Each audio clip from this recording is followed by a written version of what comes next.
Dallas Cowboys' finest football hours came in 1965. Their second-place finish in the Eastern Division represents solid football and the promise of greatness.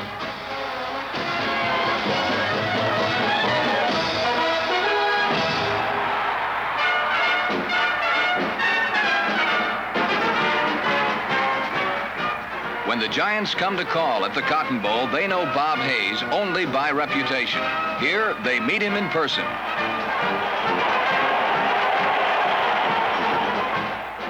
This introduction sets the stage for a Danny Villanueva three-pointer. Don Meredith has the setback check off in the flat. Don Perkins takes the pass and carries to the Giant 5.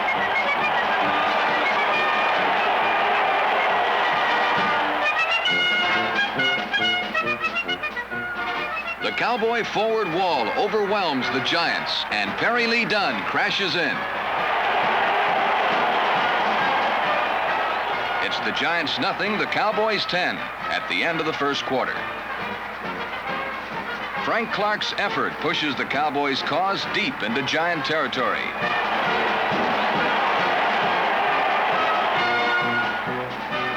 Rookie Dan Reeves takes advantage of the goalpost and powers for another Dallas touchdown. In the second half, Earl Morrow tries catch-up football. Mike Gechter is the Cowboy spoiler.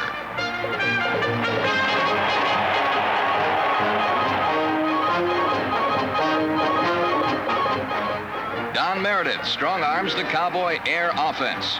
Buddy Dial is his partner in this precision pass.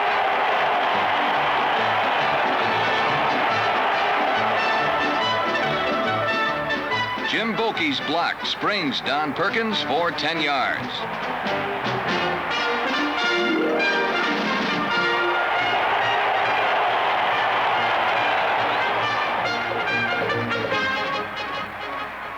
Perry Lee Dunn logs the Cowboys' third touchdown at the end of the third period.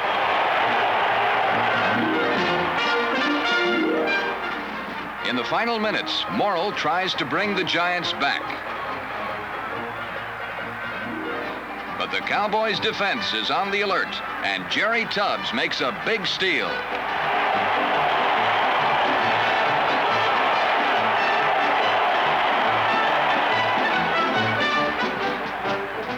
Meredith takes command with the aid of Olympian Bob Hayes. Leon Donahue, number 62, and Ralph Neely, number 73, clear the field, and it's full throttle thrust for the goal line.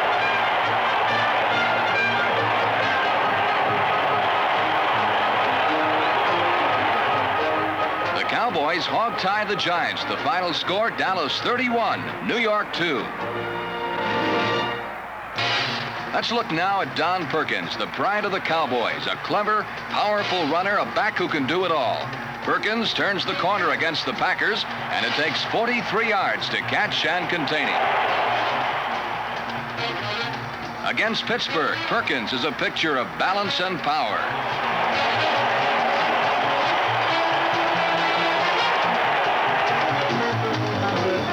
The super effort is the hallmark of great runners, and Perkins is superb.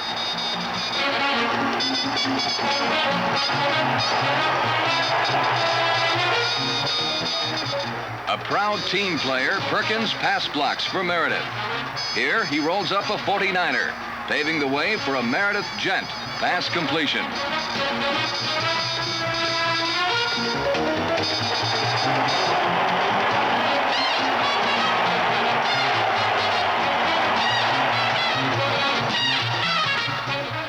Next, Perk cuts down some tall timber, enabling Frank Clark to make this key reception.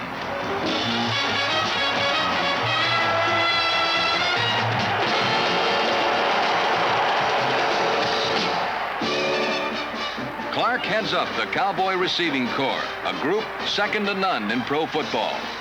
Let's show you what we mean. A great individual effort by Frank results in a Cowboy touchdown.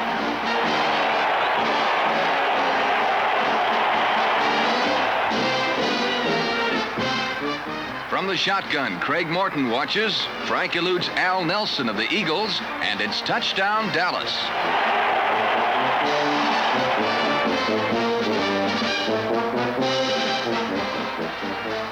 Meredith has ample time. And Dan Reeves shows what he's learned in his first National Football League season.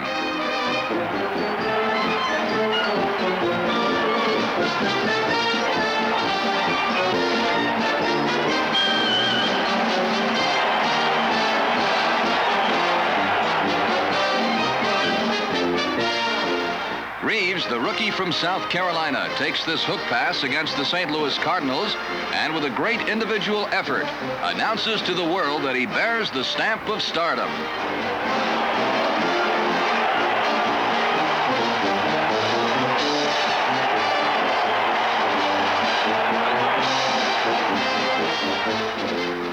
Don Meredith knows that nifty Pete Gent can take care of business with this reaching catch. Buddy Dial is the Cowboys' man of magnificent moves. Nowhere more evident than against the Cardinals' Jim Burson. Another member of Dallas' aerial act is Pennis Norman, who tightropes for a touchdown. Pettis takes an encore against the Browns. The Cotton Bowl is where the action is, and the Cowboys are ready for the Redskins. On the first play from scrimmage, Jim Boakey, number 68, wipes out the Skins' flank. And Perry Lee Dunn picks up a first down. Meredith finds Hayes open on a slant, and Bob turns on the afterburner.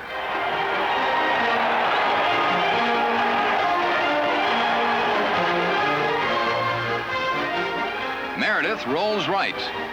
Then screens left to Don Perkins. Rookie tackle Ralph Neely is his guide, and Neely hunts Redskins like a bereaved relative of Custer.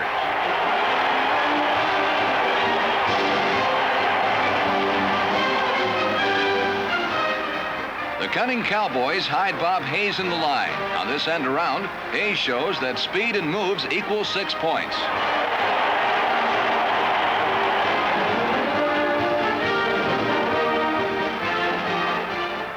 Cowboys lead 14-7 at halftime. When the Redskins begin to move, Bob Lilly causes Washington to lose vital yardage. The Redskins test the Cowboys' left side, but Jerry Tubbs and Chuck Howley prove too strong. George Hewley goes wide, but the Cowboys' goal line may as well be a brick wall.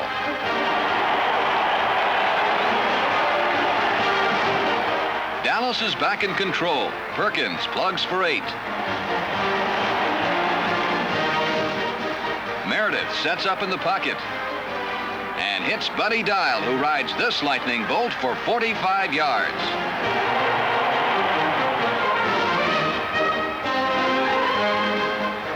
J.D. Smith caps the drive as he opens the final period with a touchdown.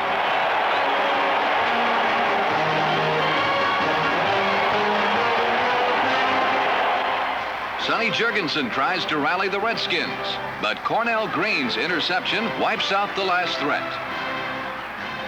The final score, Dallas 27, Washington 7. The Cowboys' defense sparkled again in '65. Their specialty, the goal line stand. Against Pittsburgh, it's 2nd and goal from the 1, but Bill Nelson can't punch it across.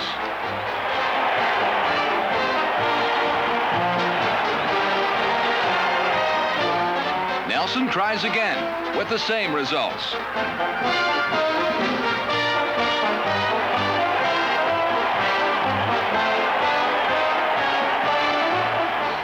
On 4th down, Mike Lind has a go, but Dallas calls a quick halt.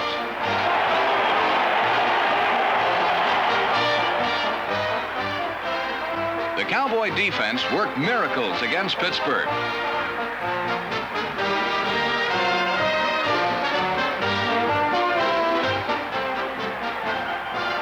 Even Tom Landry was awed by their efficiency. In all the years I've been in the league, I've never saw a team take a ball away like this. 5 straight interceptions every time they had the ball in the quarter.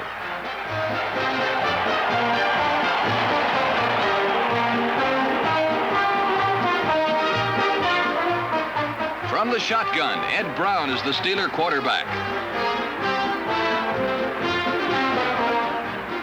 Vicious tackle by Obert Logan and great ball hawking by Dave Edwards are the elements of this great team effort.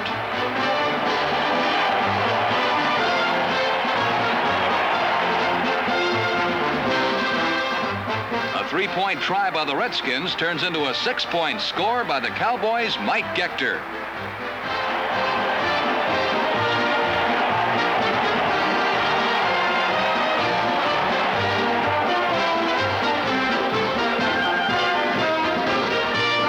The Steeler quarterback is roped and branded.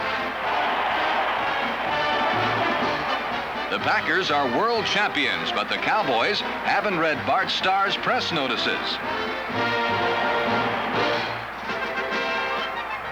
Dallas' powerful rush is the key to their excellent pass defense. When you get a rush like that, it's the same as having an extra set of defensive backs. That's how hard it is for them to complete a pass. Pro Bowl-bound George Andre, having his best year, is circled. Taking care of a blocker, he dumps Earl Morrall.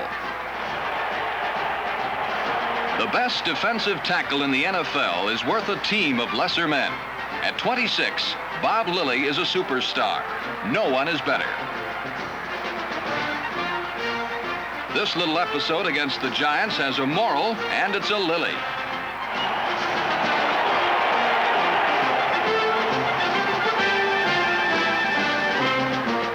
The Cowboys' purple cloud surges into the Cardinal backfield and has the drop on Bill Triplett.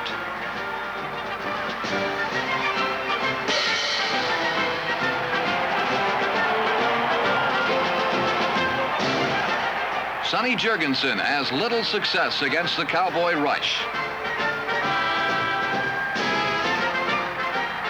Andre and Howley dislodge the football. The alert Lilly recovers and heads goalward.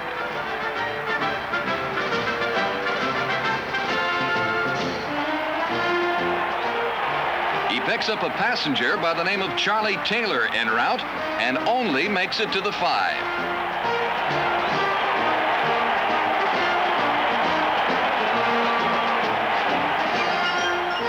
Jerry Tubbs, one of the original Cowboys, fills the middle of the Dallas defense.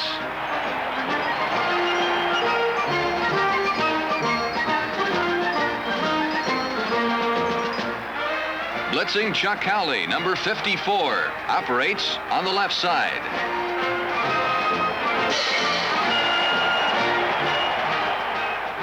Right linebacker Dave Edwards disrupts a 49er swing pass.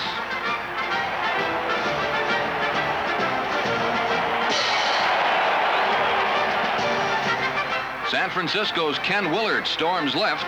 Cornerback Warren Livingston corrals him. Chuck Howley collects the football and watches tracks.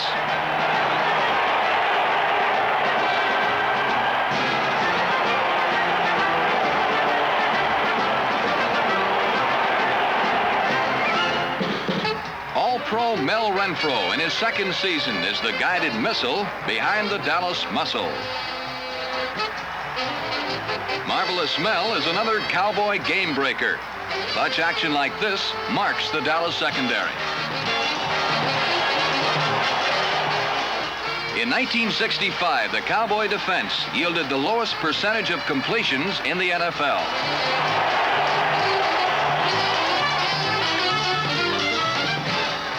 Here, Renfro heads off a charging Packer.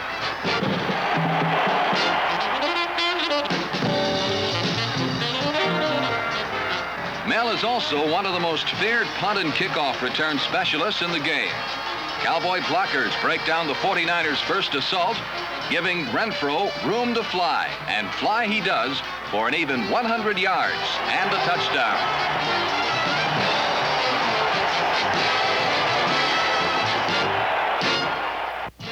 Teamwork is a Cowboy trademark.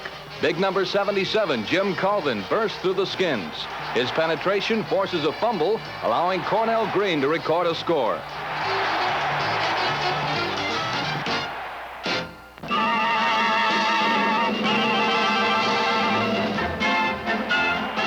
In the first minutes of the game, a Cowboy touchdown is nullified by a penalty.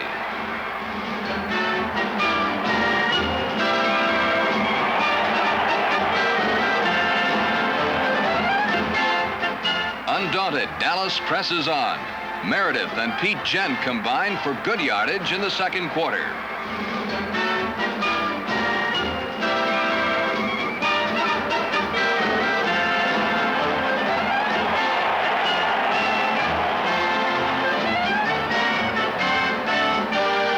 Danny Villanueva does his stuff, and the Cowboys draw first blood. Moments later, Bob Hayes speeds by defender Dick Lynch.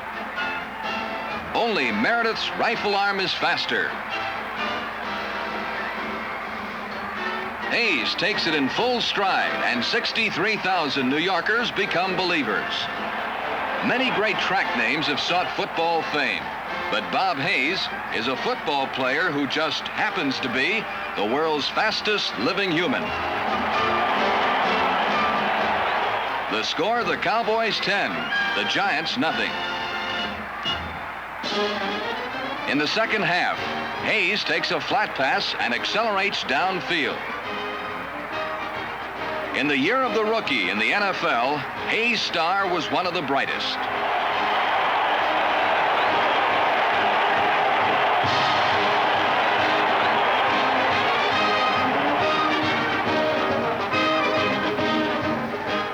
Morrill wants a score, but charging Andre and Yeomans want him more. In the last quarter, the Giants try a crucial field goal, but the Cowboys specialty team performs their specialty. Green blocks the kick, and Obert Logan does the rest.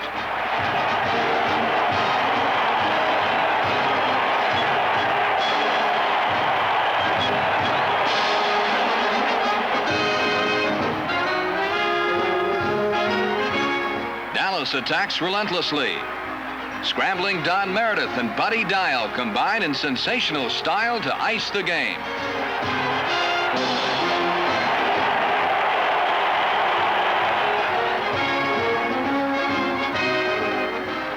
Giant siege guns are spiked again.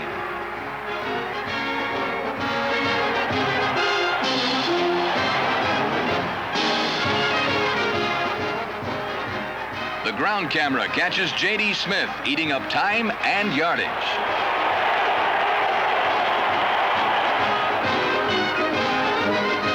Smith blasts in, and Dallas wins its showdown with New York. The final score, the Cowboys 38, the Giants 20.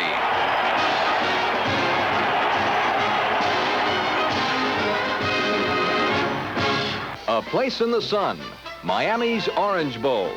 The Cowboys' reward for winning 5 of their last 7 games. The lovely Apache bells augment the pageant of the playoff bowls.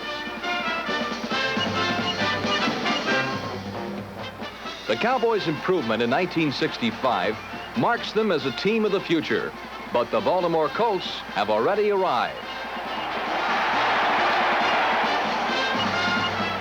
The playoff bowl became the battleground in which the Colts demonstrated their maturity over the young Cowboys. Without the ball, a team cannot score. Cowboy mistakes and the heroic Colts defense, a unit alone that nearly captured a title in the West, combined to stymie the Dallas attack.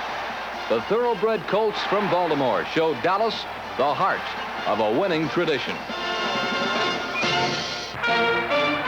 The success that the Cowboys experienced in 1965 featured the development of fine rookies. For example, Ralph Neely. When he teams with Bob Hayes, they look like old pros, but it takes practice. Coach Landry knows. First time we tried that play, he outran his blockers and got tackled. This time he used the blockers and we get a touchdown.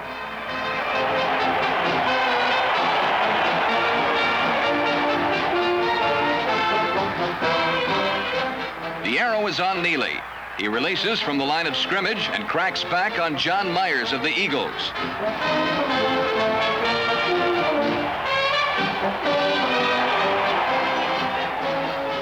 When the play is short of scoring, Neely is disappointed. Big Ralph is equally effective blocking inside. He seals Ed Kayat out of this play.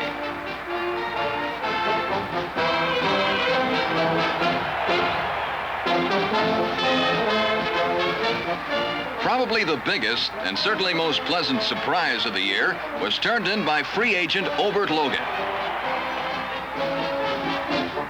Against the Steelers, Obert makes this play to end the Pittsburgh drive.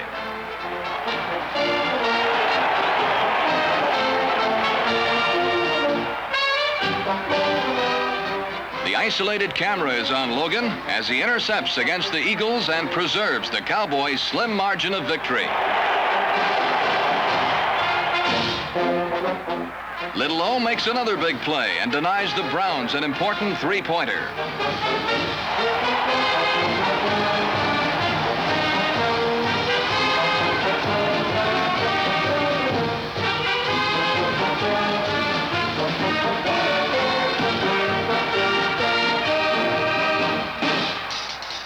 The most obvious Cowboy newcomer was Bob Hayes, whose thrilling exploits made him one of the game's top attractions in his rookie year.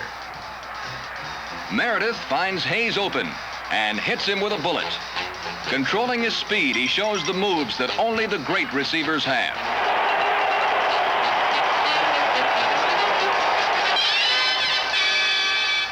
Here, Hayes runs under a 50-yarder from Meredith. His reflexes and fine hands account for this touchdown.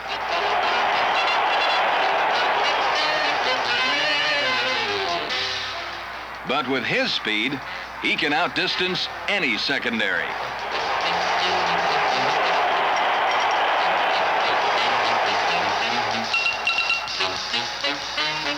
His phenomenal speed and fine hands have made Bob Hayes a football legend as a rookie.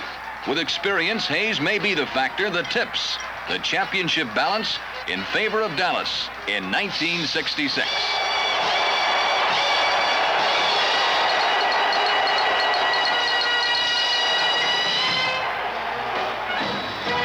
In the Pro Bowl in Los Angeles, the Dallas defensive stalwarts highlighted the big win for the East.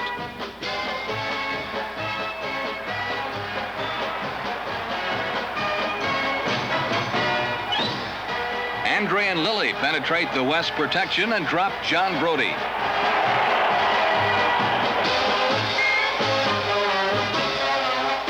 Fran Tarkenton gets the same treatment from Lilly and his friends. Chuck Howley, wearing number 56, pulls off a key interception.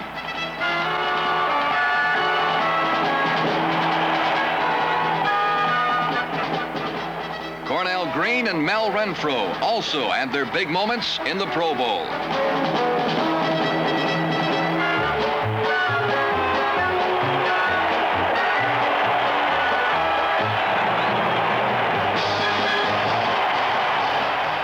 In 1965, the Cowboys announced that they have arrived by finishing second in the East. The thrilling action which marked the play of rookies and veterans can only make the Sunday Wars more explosive in 1966. Reserve your tickets now and be where the action is.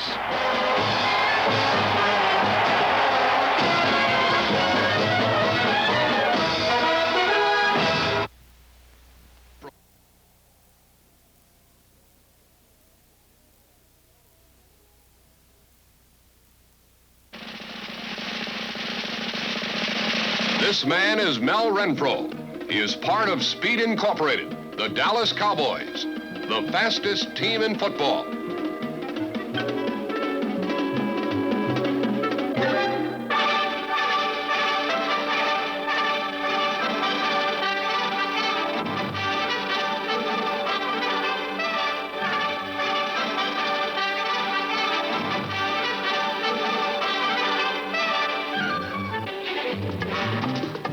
In 1966, the Cowboys dazzled the Eastern Conference with their speed and went flat out to a title.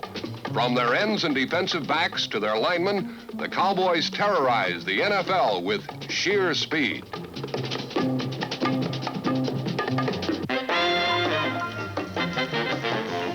On kickoff and punt returns, Cowboys specialists parlayed a crease of daylight into 6 points.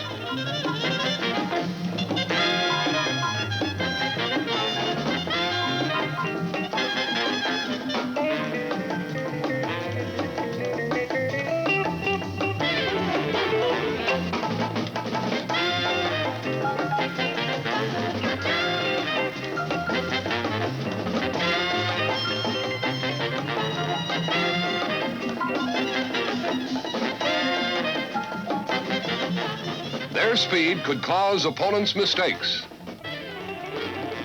or overcome mistakes of their own. It was defensive speed that capitalized on breaks by the wanton destruction of runners and passers alike. The defense channeled their speed into points as they blazed a path to the end zone.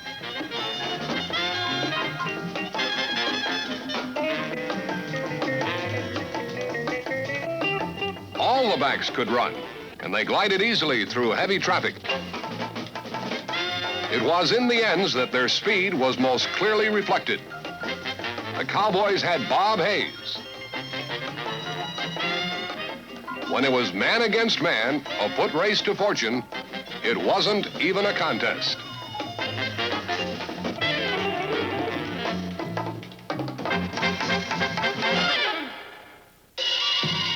When the Cowboys met the Green Bay Packers for the NFL championship, it was the classic battle of speed versus power. Trailing 14-0, Dallas doesn't lose its cool. Calmly, the Cowboys come back. First, Dan Reeves.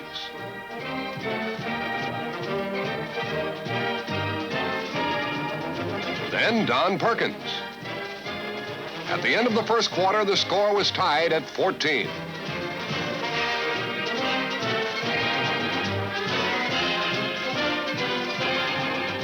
World champions don't collapse. In the fourth quarter, the Packers have rebuilt their lead to 34-20.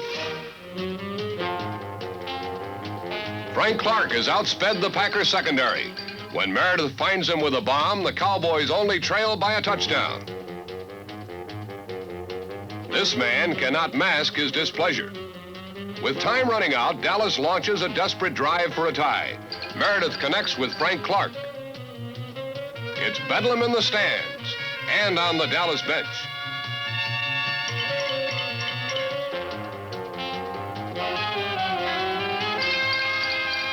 The Cowboys surge inside the Packer 10 as Meredith hits Pettis Norman.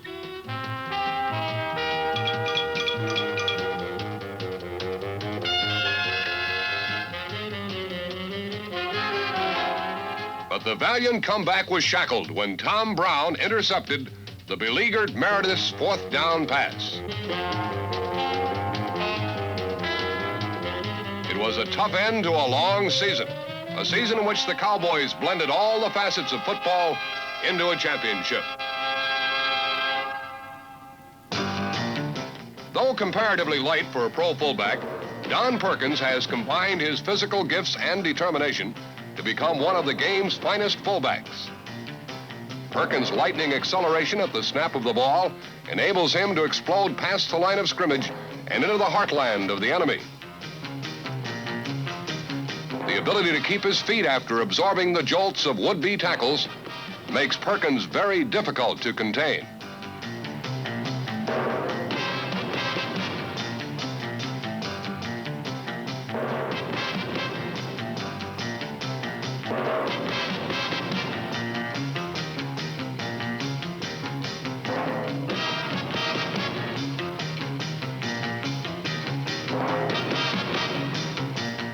Inside the 20, Don Perkins lusts for the goal line. More often than not, the result is a Cowboy touchdown.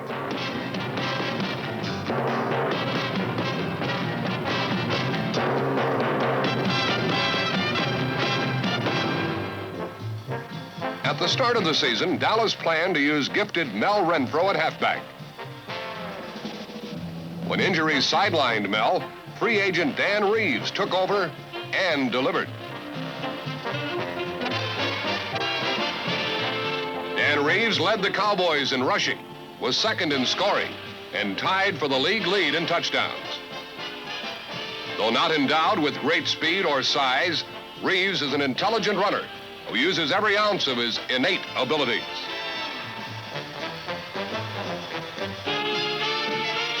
In pressure games, Reeves would deliver the big plays.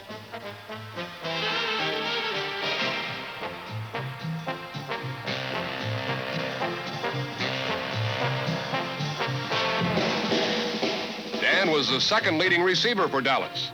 8 of his touchdowns came by way of the pass.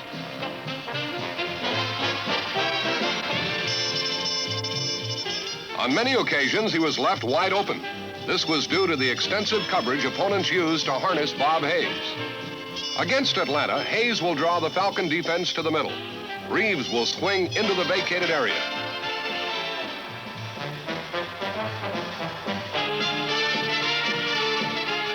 With everyone concerned with Hayes, Reeves can walk across the goal line.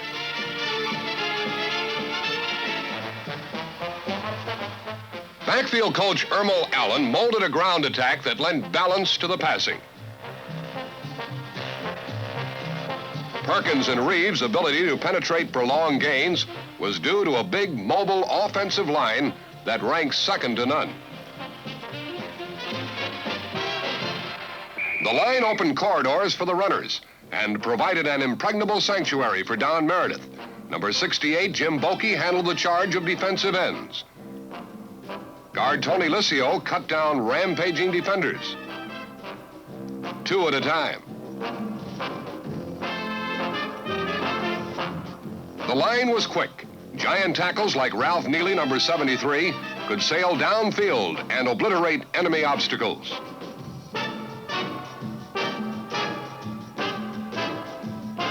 Number 62, Leon Donahue, was a veteran pulling guard who led offensive thrusts to either flank.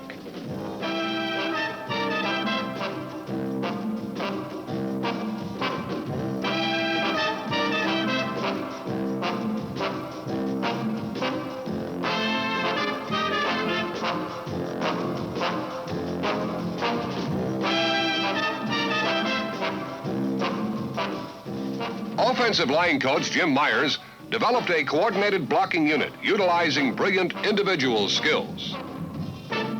When the line worked in unison, it meant touchdowns.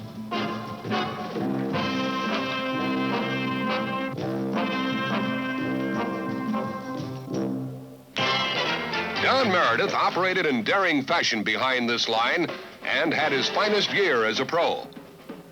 Meredith picked secondaries apart with his pinpoint aerials.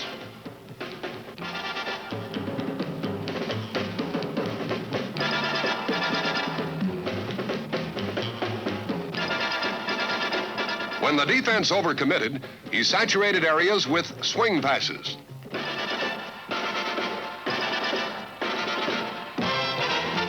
Meredith's long, loping stride made him a third runner in the Dallas backfield.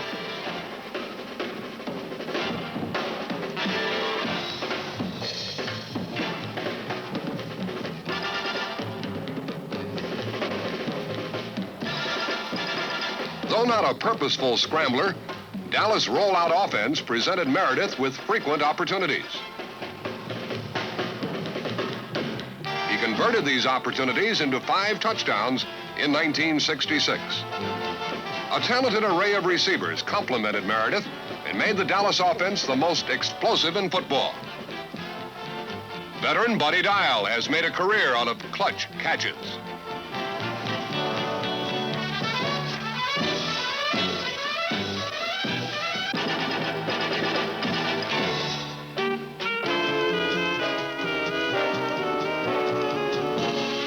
Tight end Pettis Norman is a punishing blocker and a tough man to bring down in the open field.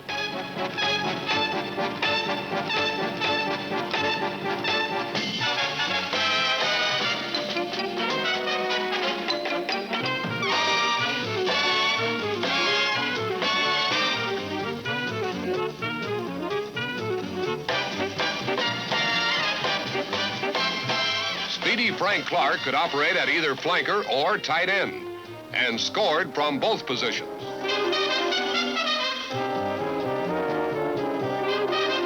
Number 35, Pete Gent, is one of the 14 free agents who stuck with the Cowboys. As a receiver or blocker, he is equally consistent. The former basketball star can float up in congestion and make the crowd-pleasing reception, and has the soft hands to cradle the bomb. The Dallas offense in 1966 was an awesome scoring machine that led the league in total points and fought a scorched earth battle on every field in the Eastern Division.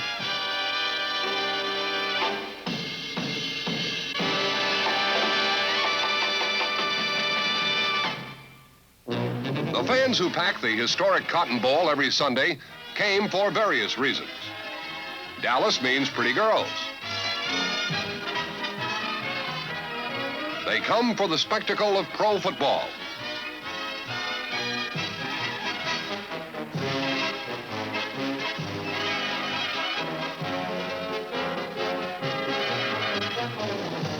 They also come to see the beauty of the bomb. But when things aren't quite going their way, they react like loyal fans anywhere.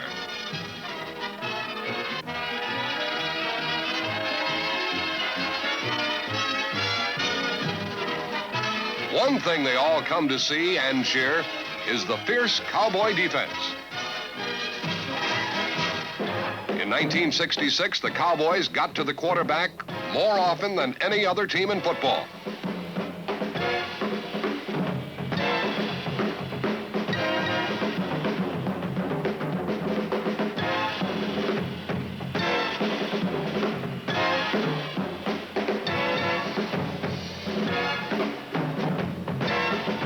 Rookie defensive end Willie Towns, number 71, was converted from tackle by Ernie Stautner and was an instant success.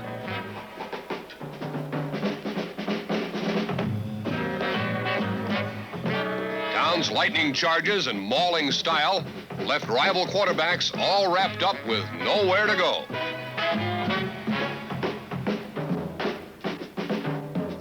With more experience will come finesse. In 1966, Towns handled linemen with quickness coupled with brute strength.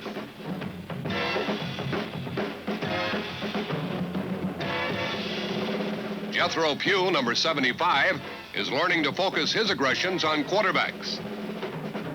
George Andre, number 66, is a veteran defensive end.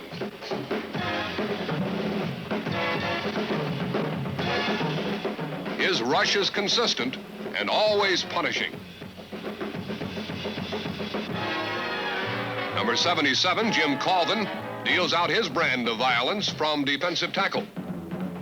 Colvin's running mate at tackle is All-Pro Bob Lilly. Lilly, number 74, is the quickest tackle in football. He destroys offenses. His powerful rush overwhelms blockers and consumes quarterbacks.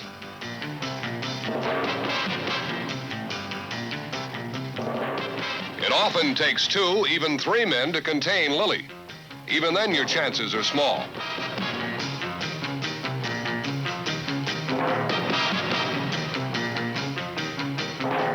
Eventually, Bob will wade through the blocking shield and sort out the quarterback. Linebackers, like Chuck Howley, supplement the rush of the front four. Number 52, right side linebacker Dave Edwards, is always ready to meet the challenge of a runner head on. Leroy Jordan, number 55, moved into the middle in 1966. His blitzes made the secondary's job much easier.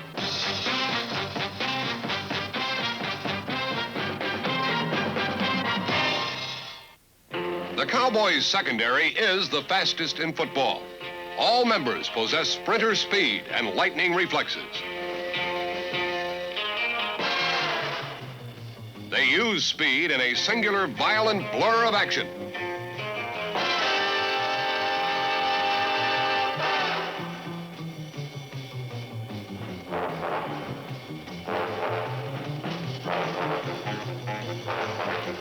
Coach Dick Nolan teaches them to react to the ball. Sometimes it's breathtaking.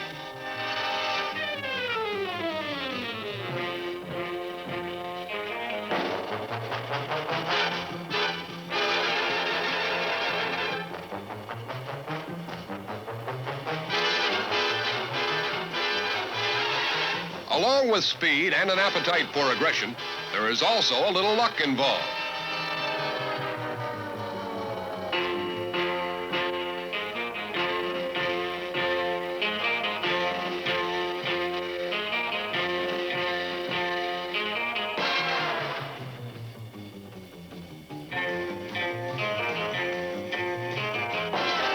Safety Mike Gector was the comeback story for Dallas in '66.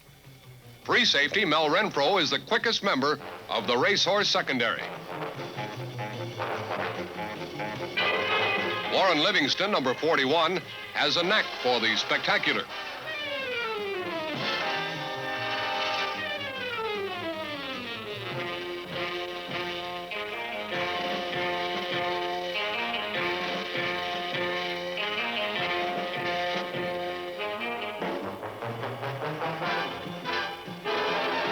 Cornell Green was All-Pro for the second straight year. The balance of both offensive and defensive units was the overriding factor in 3 key Dallas victories late in the season.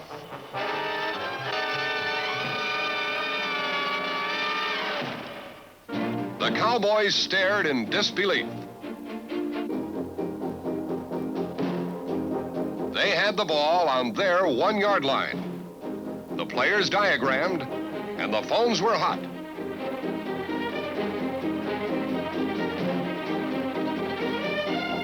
From his own end zone, Don Meredith coolly moved the ball club.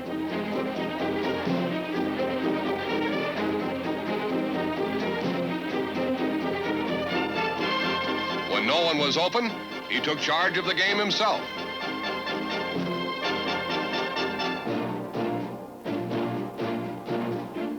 Pete Gent cleared his defender, and the Cowboys had penetrated midfield.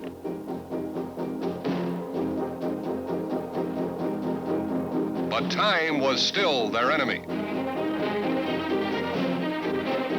Again, Meredith was forced to run, this time to kill the clock. An overly zealous Redskin fouls Meredith out of bounds, and the ball moves 15 yards further toward the Redskin goal.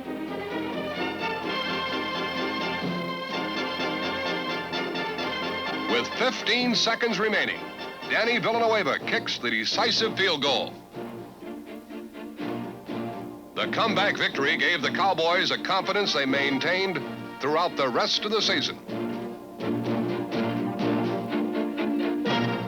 The volatile Browns came to the Cotton Bowl, trailing the Cowboys by only 1/2 game. Behind 7-6, the Cowboys take the lead as Meredith throws a screen pass to Reeves, and the wily halfback fights his way through the Browns and across the goal line. The Browns regain the lead at halftime, 14-13, as Frank Ryan throws a touchdown to Ernie Green.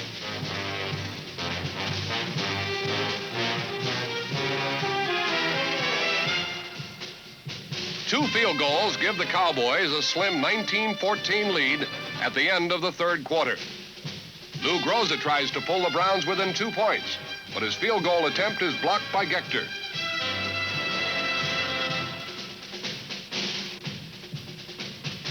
An alert Brown lineman recovers the ball and tries to heave it to number 35, Galen Fiss. But Mel Renfro intervenes and intercepts the errant football.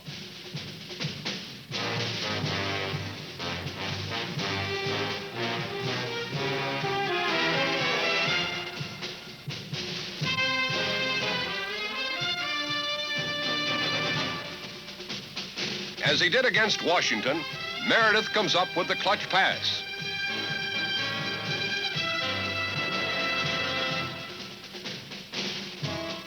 And the calculated scramble as the Cowboys drive to victory.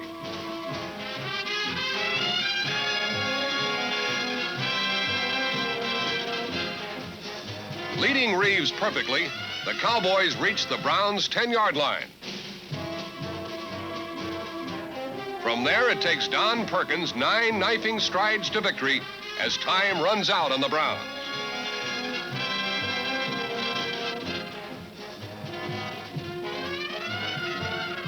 The 26-14 win kept Dallas in first place.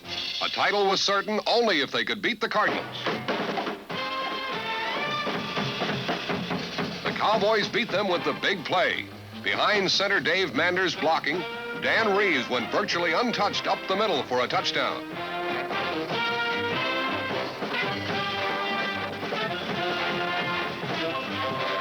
The The second big offensive play was by Bob Hayes, who beat Pat Fisher to the goal line and the ball. Mel Renfro's interception off Chuck Howley's deflection was the big Dallas defensive play.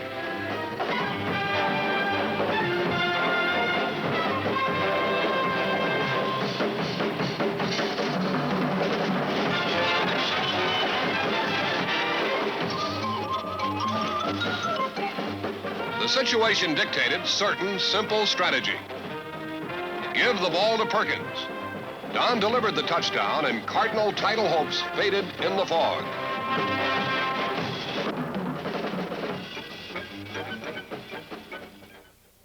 These are the eyes of the fastest man in shoulder pads. Bob Hayes is a charter member of Speed Incorporated and led all NFL receivers with 13 touchdowns. It's almost impossible to shut Hayes down with a lone defender.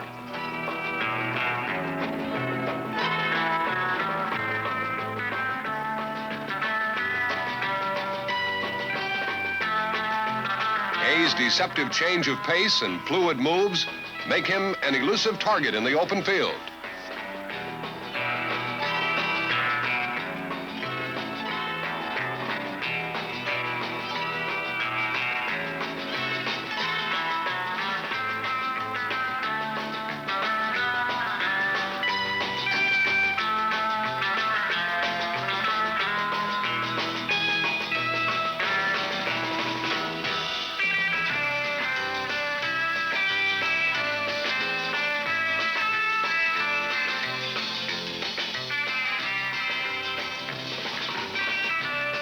But what people come to see are his touchdowns.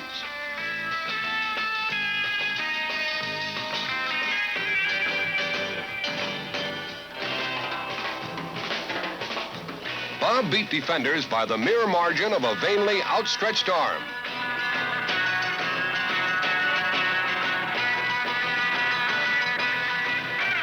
Or by a mile.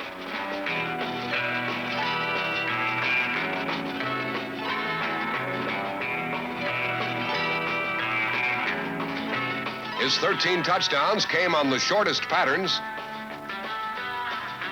and almost the very longest.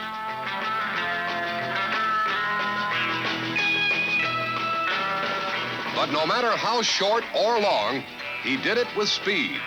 Hayes epitomizes the Dallas speed, breathtaking speed that came within an eyelash of taking them to the Super Bowl.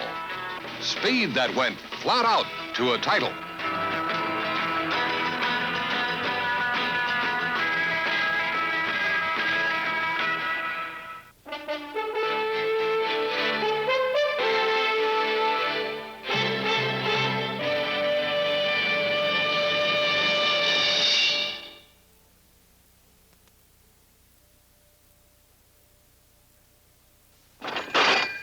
Robert. Okay. Darn it.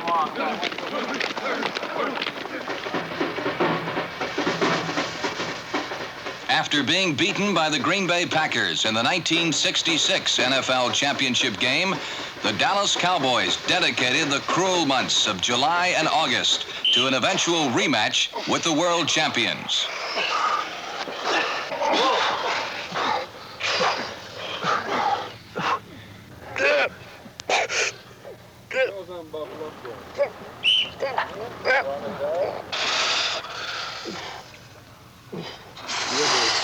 Good one.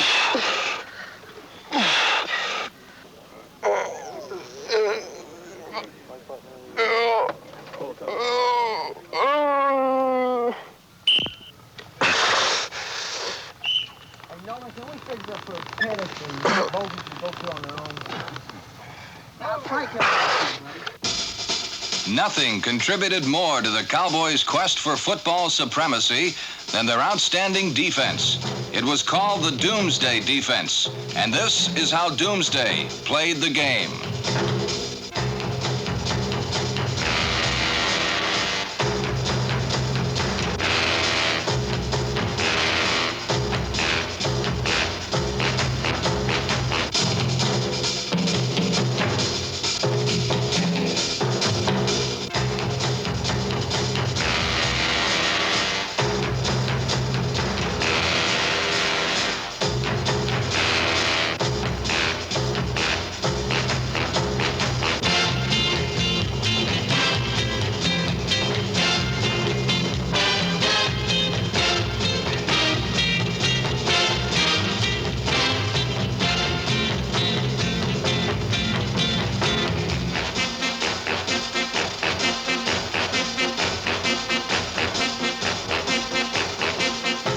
was the inspired and destructive qualities of Doomsday that led the Dallas Cowboys to another Eastern Conference title and their second appointment with destiny.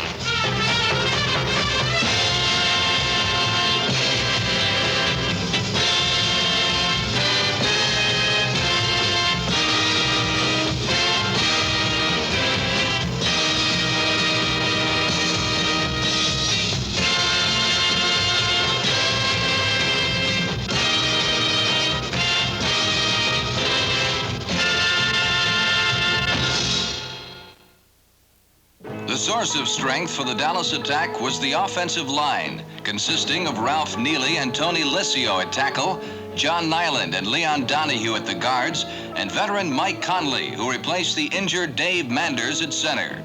It was their job to pry apart a defense for Cowboy runners and allow Dallas quarterbacks and receivers time to consummate their intricate patterns.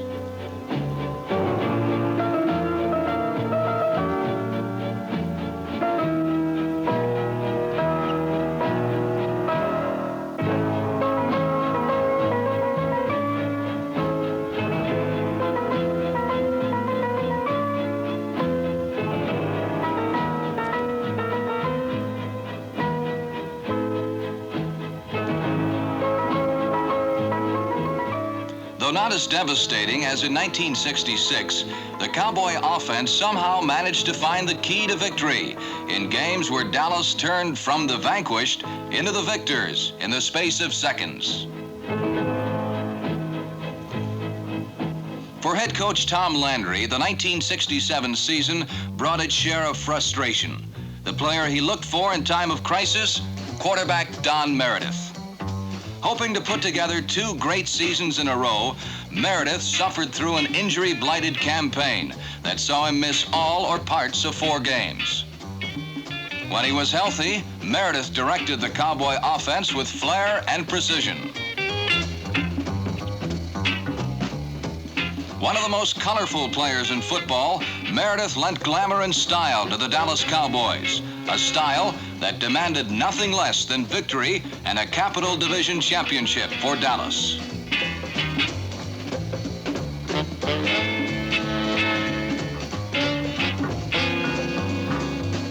But 1967 proved to be a season of punishment for Meredith.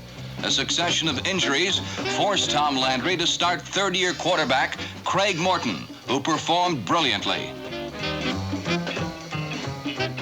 Big, strong, and durable, Morton displayed that certain winning quality that portended future greatness.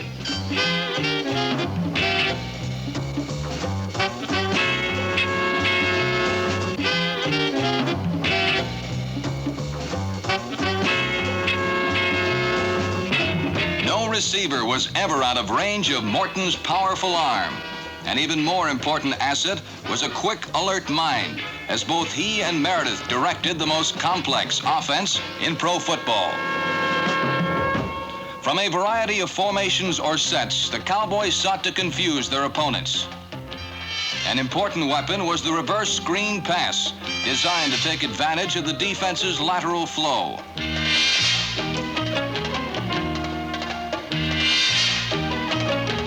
A more orthodox strategy was the flanker screen, utilizing the Cowboys' superior team speed.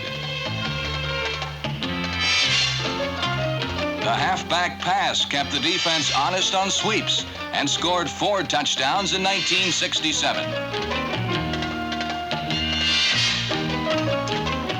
The end around was fashionable this season.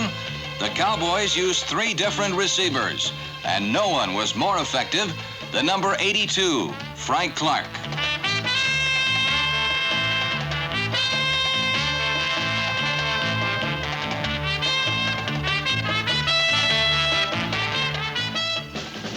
The diversified attack made the defense wary of the unexpected and gave a Dallas setback like number 30, Dan Reeves, a chance to showcase his varied talents.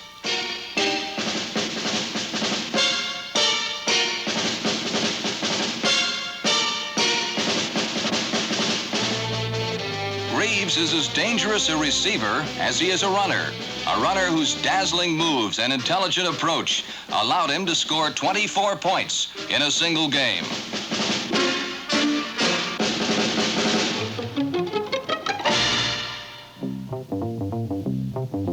But the man Dallas fans came to cheer was fullback Don Perkins.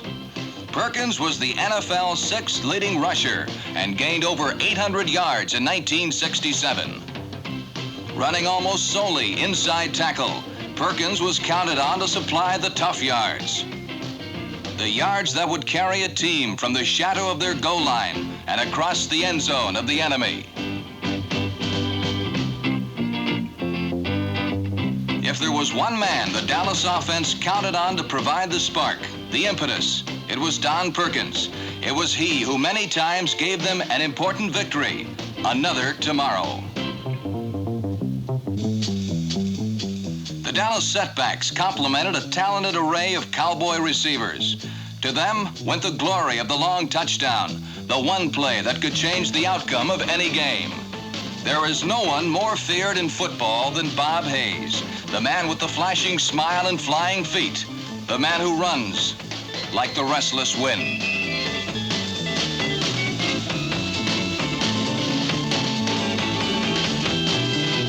The phantom receiver who can vanish and reappear in an instant. Coupled with the speed that made pursuit and tackling angles empty phrases, Hayes possessed the elusiveness to guide him out of the danger zone.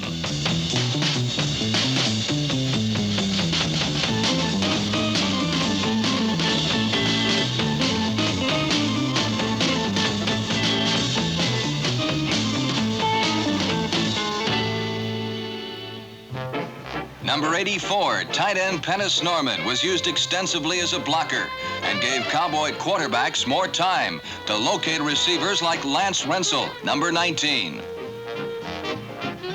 In his first year as a starter, Rensel blossomed into the NFL's sixth leading receiver.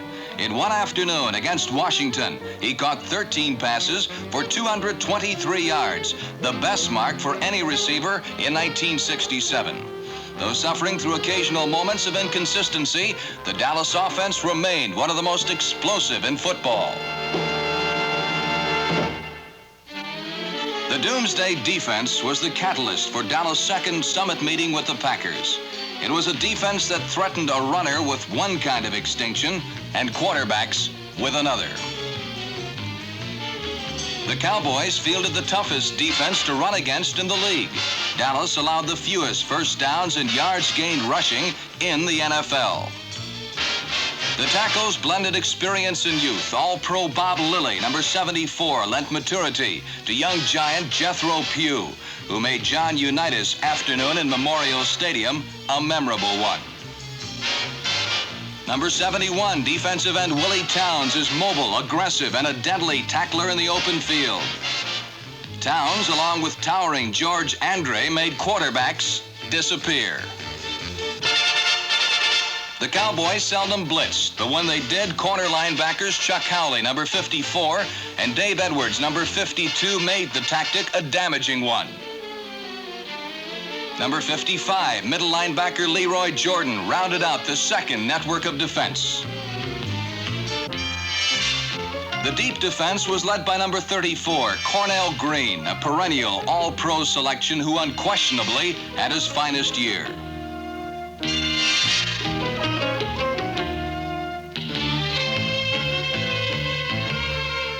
Green, along with Mike Johnson, Mike Gector, and Mel Renfro, played a gambling style of pass defense. Their style was so spectacular because their blazing speed allowed them to overcome any momentary error and turn disaster into opportunity for the offense.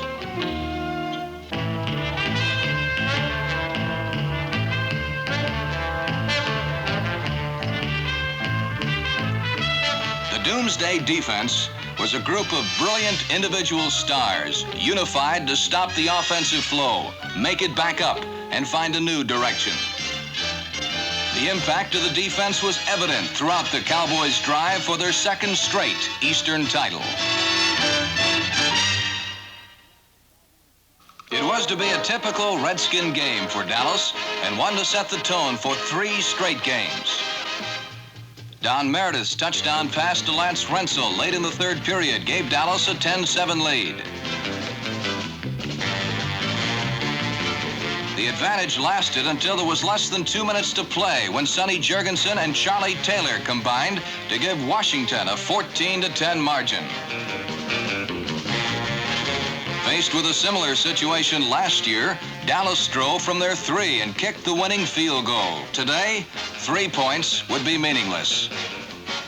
Don Meredith drove Dallas within striking distance when disaster struck. A Redskin blitz buried Meredith as time was running out. Victory and defeat were separated by only 18 seconds. Meredith sent all his receivers to the right side but one.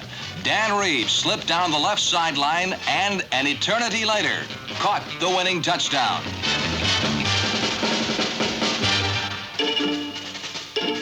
The sudden joy of victory was to be later tempered with the sad news that Dallas would lose quarterback Don Meredith for the next 3 games. The Cowboys returned to play the New Orleans Saints at the rain-drenched Cotton Bowl. Against the Saints, the Cowboys did little offensively and spent most of this dreary Sunday staving off near defeat.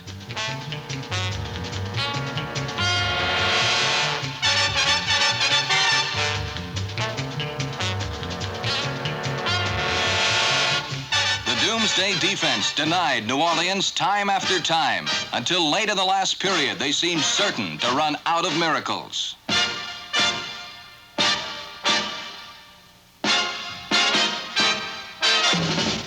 Fumbles, interceptions, and the absence of the big play disrupted the Cowboys' attack until finally the Saints moved to the 6-yard line with just over a minute to play.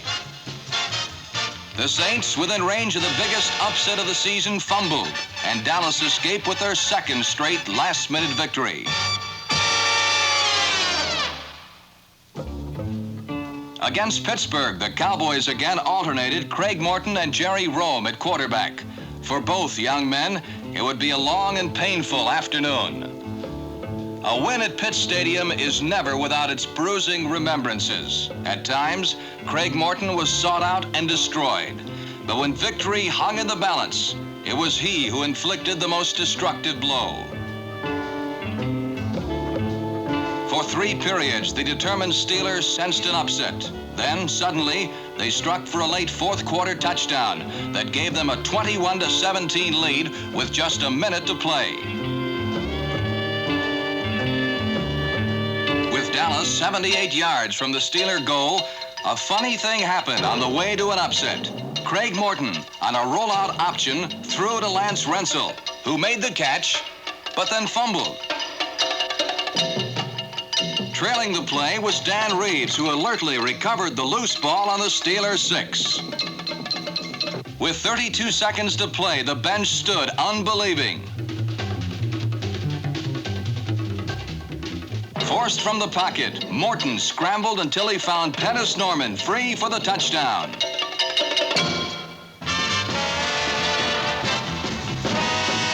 It didn't seem possible, but the Cowboys had found a brand new way to win a game in the last second. For 3 weeks, Dallas had tantalized opponents by giving them a taste of victory, only to snatch it away in the waning moments. After a loss to the Philadelphia Eagles, the Cowboys came home to meet the Atlanta Falcons.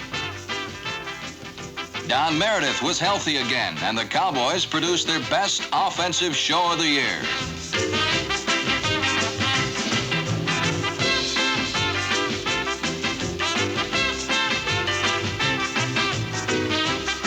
The offense regained the luster missing during the first half of the season, and the blocking of the line was crisp and decisive.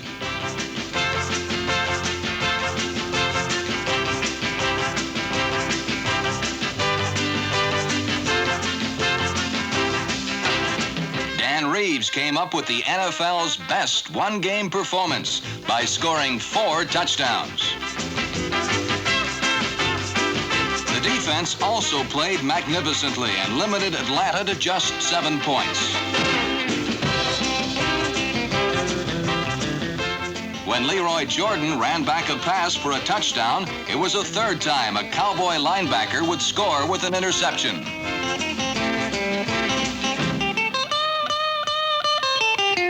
The 37-7 rout of Atlanta gave Dallas the momentum they needed when they met the St. Louis Cardinals on Thanksgiving Day. The close contest that most predicted was shattered by a blistering Cowboy attack led by Bob Hayes, who scored 3 touchdowns as Dallas rolled up an insurmountable lead.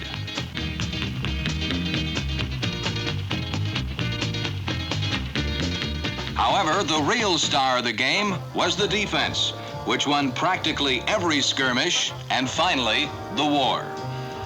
Number 23, Johnny Rowland, came to Dallas as the NFL's second leading rusher.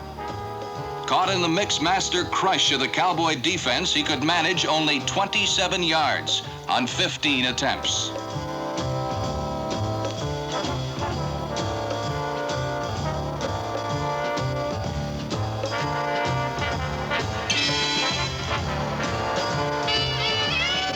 A withering rush was applied to young quarterback Jim Hart, and he succumbed to the pressure, as did veteran field general Charlie Johnson.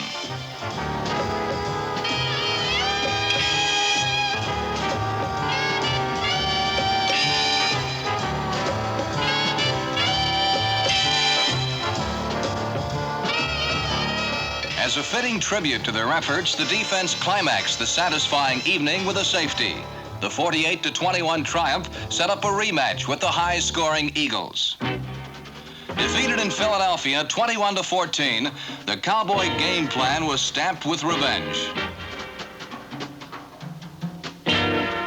The outcome was evident from the start, as a total team effort sent the Eagles careening to a 38-17 defeat. The Dallas Cowboys were champions of the Capital Division. Their appointment with destiny was only a game away if they could defeat the Browns in the Eastern Divisional Playoff. Since the 1967 season was built on the dream of winning the NFL championship, the Browns never stood a chance. Football, colors for the game. Color, John. Football, souvenirs. Colors for the game. Go into him a little quicker. Don't even force him outside. Oh, what are you talking about? Kickoff return? Kickoff coverage? Yeah, punt this time. This is fourth down. Punt return, yeah. This time. I got to figure out how to do it. Bobby always broke other things. All right, let's go. For Cleveland head coach Blanton Collier, it would be the bleakest day of his pro football career.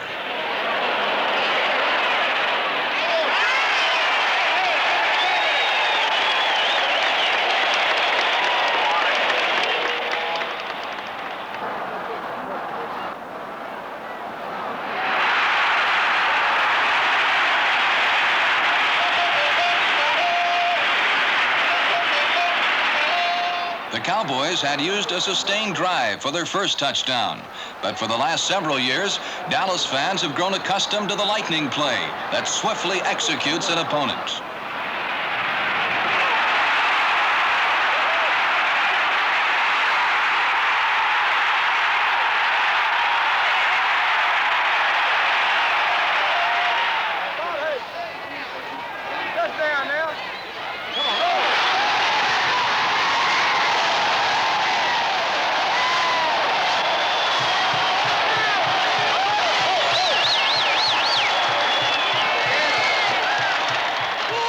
Knell was only seconds away as Don Meredith and his receivers plotted the game-breaking blow. All right. Get ready for it. I saw the safety over, but he came back in. He didn't want to take off our deep post. Right. Yeah, my fault. It was my fault not get the field. Right with the field, Melvin. Hey, Joe? Yeah. I'm not trying to confuse you. I'm just saying that they're going to wheel or roll the narrow side of the field, probably. That's what they've done. They've wheeled me every time since that time, now it's the wide side. Okay. So maybe I'll hit a cheap one. If not, we'll hit the sideline of the wide All side. right, good enough.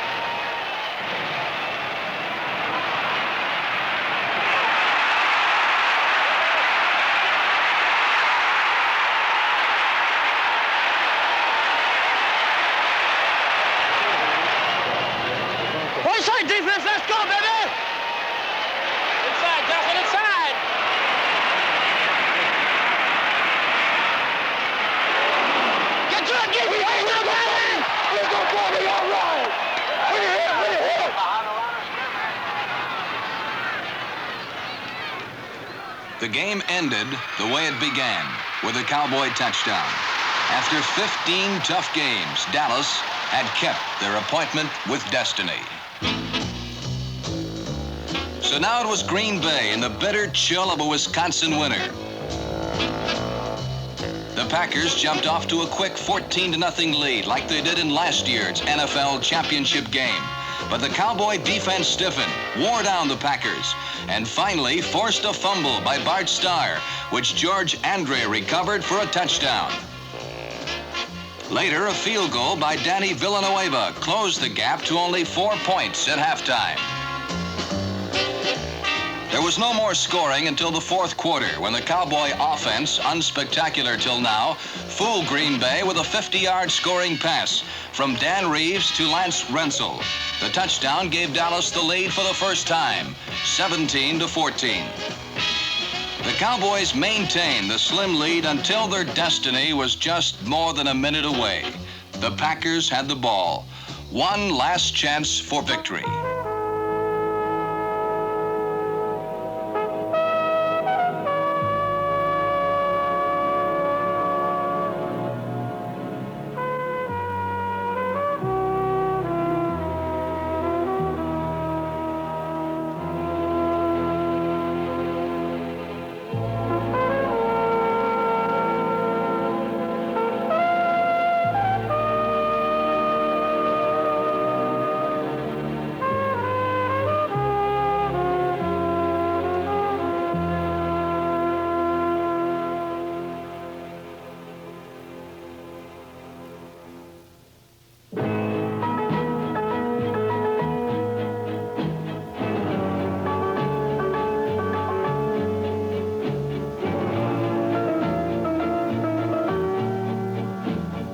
For the second straight year, the Cowboys had lost to Green Bay in the last minute.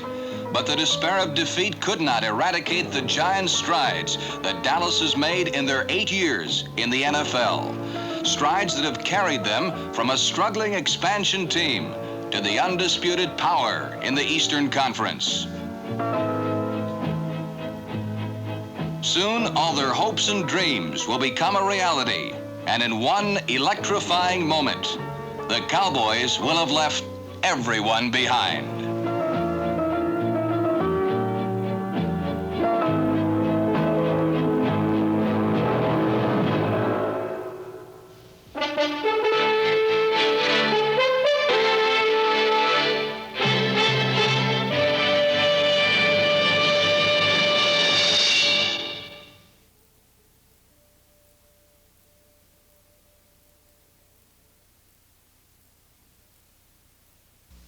It was the dawn of a new season for the Dallas Cowboys. 1967 had ended for them like the year before it, with a saddening loss to the Green Bay Packers in the NFL championship game.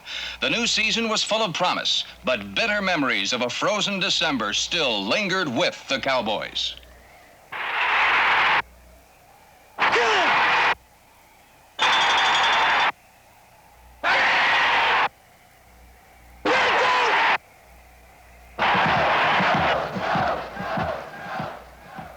So it was 1968, and the throne that had eluded Dallas for the past 2 seasons was again within their reach. The story of the Cowboys' quest for pro football supremacy began on September 15th and their opening day game with the Detroit Lions. In a spectacular display of defensive and offensive football, the Cowboys crushed Detroit, 59-13. Rookie Lion quarterback Greg Landry suffered 4 interceptions, one of which linebacker Chuck Howley returned for a touchdown.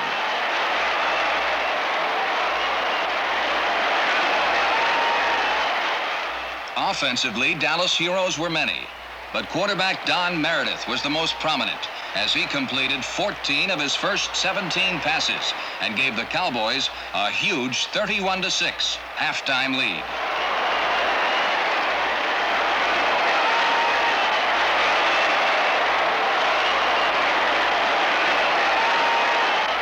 When the final gun sounded, 7 different Cowboys had crossed the Detroit goal. The new season had started with a glorious bang.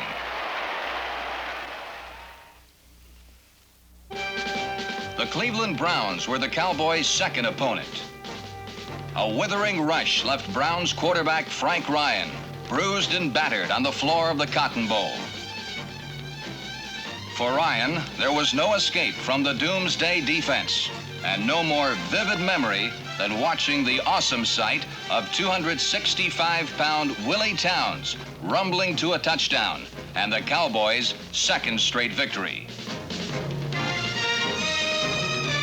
Dallas then traveled north to meet the Philadelphia Eagles. Through the years, it's been an emotional series marked by unpredictable happenings and ruptured feelings.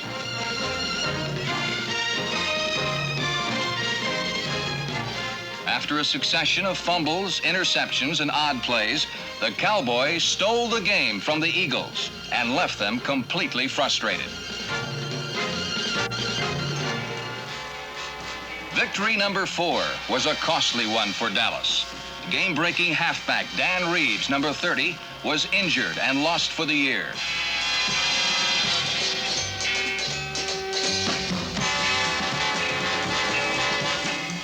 Les Shy filled in superbly for Reeves. And place kicker Mike Clark boomed a 50-yard field goal to ensure a hard-earned 27-10 win. The bright glow of 4 straight victories was tempered by the loss of Reeves. Dallas would have to replace the irreplaceable. In a game of specialists, he was a genuine triple threat who ran, passed, and caught with equal effect.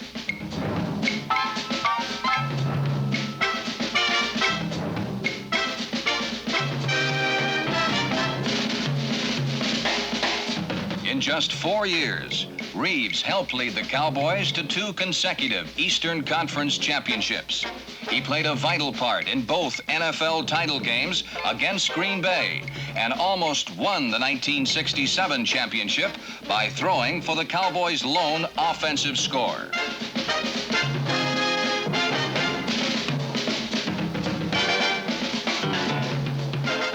Reeves always seemed to find the right place when a game needed to be won. And in the Cowboys' first 3 victories of 1968, he had scored at least once in every game. As the 5th game of the season approached, Dallas fans asked the question, could the Cowboys run and win without Dan Reeves? In a rematch with the Eagles, the question was answered as 4 different Cowboy backs ran wild.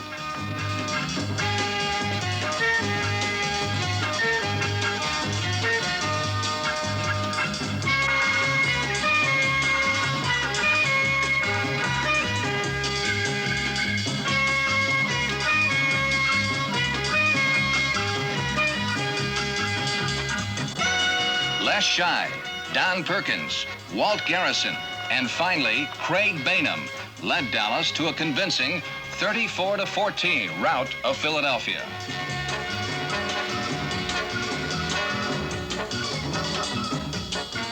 The Cowboys next met the Minnesota Vikings in the season's 6th game.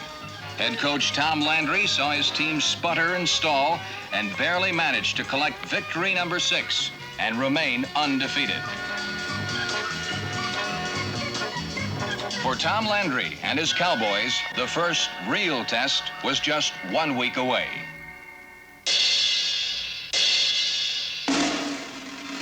On Monday night, October 28th, the Green Bay Packers came to Dallas. Though the Packers were suffering the rigors of a dismal season and their throne apparently lay in a shambles, they were still world champions. For those very reasons, over 70,000 fans in the Cotton Bowl and millions more on national television saw what pro football was all about.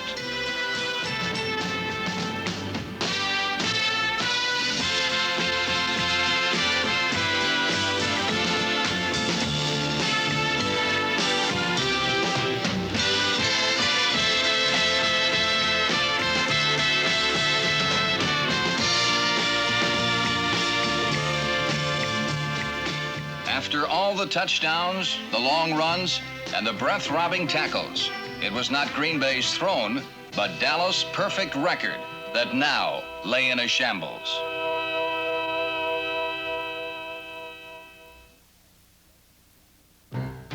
The loss to the Green Bay Packers had drained the emotions of Dallas, and the next week they played an uninspired game against the New Orleans Saints and were lucky to escape with a victory.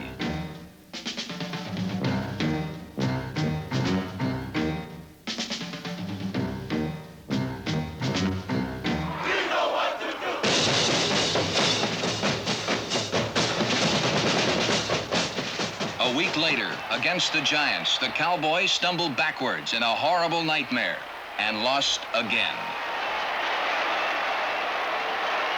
After a furious start, everything was now going wrong. The Cowboys had been beaten twice in the last 3 weeks, and their lead in the Capital Division had dissipated. For Tom Landry, the only thing that had remained steadfast through 9 weeks was his defense, which stood tired but unyielding. The most unyielding of all was defensive tackle Bob Lilly, number 74, an All-Pro just about every year since he graduated from college. When defensive end Willie Towns was injured, he was replaced by rookie Larry Cole from the University of Hawaii. Cole and veteran end George Andre, number 66, led a helmet-busting charge on opposing quarterbacks. Jethro Pugh was Bob Lilly's partner at tackle. He possessed all of Lilly's speed, but had more size and led all Cowboys in trampling quarterbacks. His emergence as a full-fledged star made Dallas' front four as feared as any in pro football.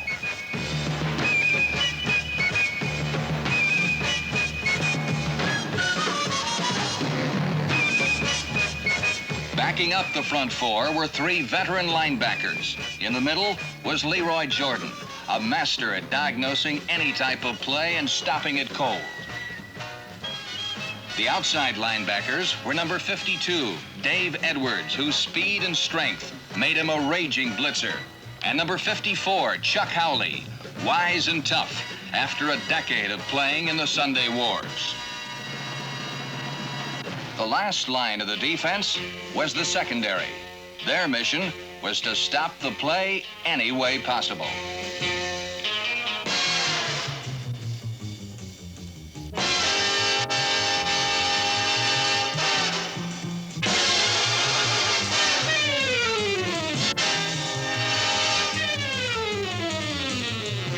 The deep defense was led by Cornell Green, a college basketball All-American who became a football All-Pro.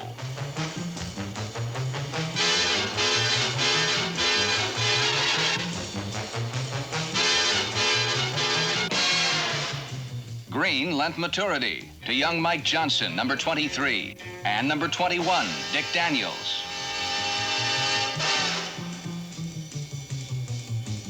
Safety Mike Gector, number 27, hits as hard as any man in football and is a spectacular defender.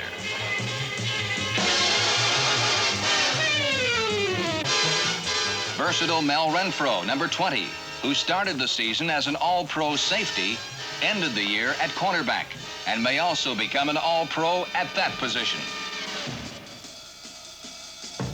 As a unit, the Cowboy defense was the toughest to run against in the NFL. So destructive was their pursuit that only twice during the regular season did an opponent cross their goal line by rushing the football. So for 9 games, the defense had remained resolute, while the offense was sometimes inconsistent. Through the remaining 5 games, 2 things would remain constant.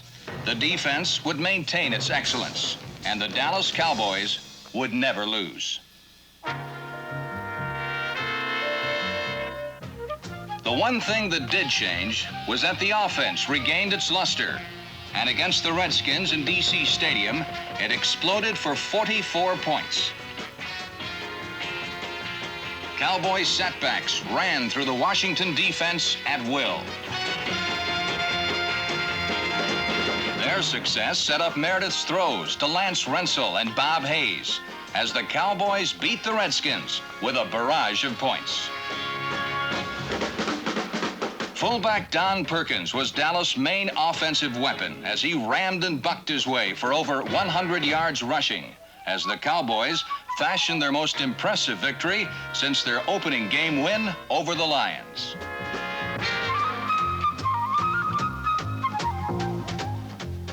Even an injury to Cowboy quarterback Don Meredith didn't affect Dallas' fortunes. The next week, against the Chicago Bears, Craig Morton directed them to an equally impressive 34-3 triumph. On Thanksgiving night, Jethro Pugh destroyed the Washington Redskins and personally gift-wrapped victory number 10.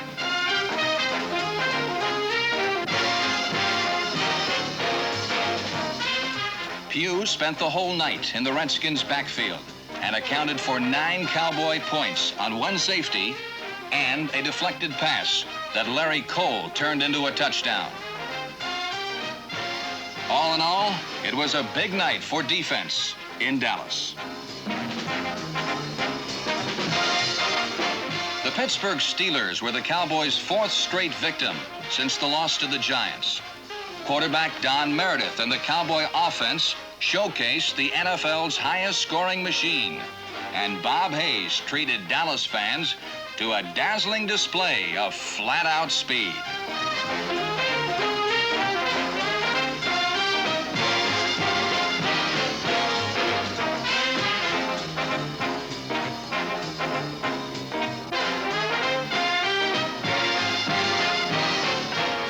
The Cowboys not only won their 11th game of the year, but more importantly, wrapped up the Capital Division title.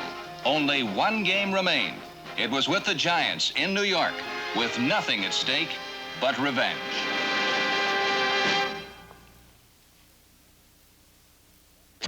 Yankee Stadium, home of the scrambling man, Fran Tarkenton. 2 wins over Dallas would salvage the Giants' season.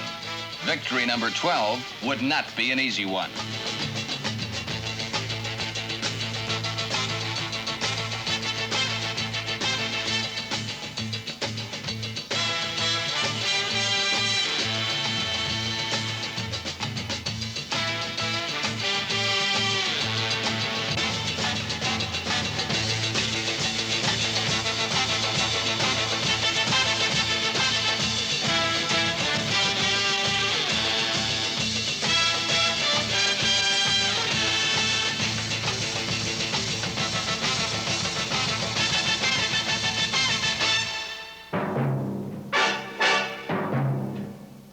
The last quarter was played in the trenches and would bring victory with vengeance. Hold me again, lover. Hold me again. Hey! Hut! Hut! Put the block in there. Go wrong. Put him down. Come on. Hey, watch your face in there. Draw. Don't worry about it. Let's take it right in. We'll take it right in. I'll guarantee you. Hut! Watch it, Gary! 298! The aftermath of 60 minutes of furious collision had given Dallas its 12th victory in 14 games and the Cowboys' best record in their short 9-year history. While the defense had carried the team through the first half of 1968, it was the offense, led by quarterback Don Meredith, that had endured some perilous moments, yet produced another division title. The Cowboys looked to Meredith for leadership. He provides that leadership by ignoring pressure. And when Meredith is healthy, he can throw a football as well as any man alive.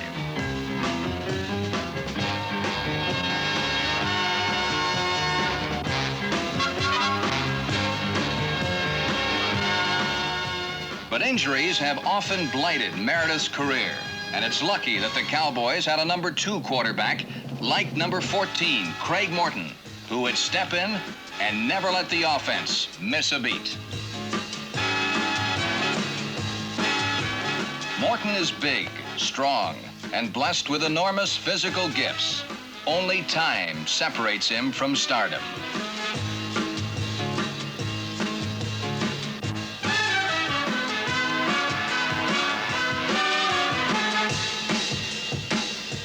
were 5 reasons why Dallas led the NFL in scoring. Their names were Ralph Neely, Tony Liscio, John Nyland, John Wilbur, and Malcolm Walker. These men formed the Cowboys' offensive line. Behind them were 3 talented setbacks. There was number 32, Walt Garrison, who guaranteed the Cowboys at least 6 yards every time he touched the ball.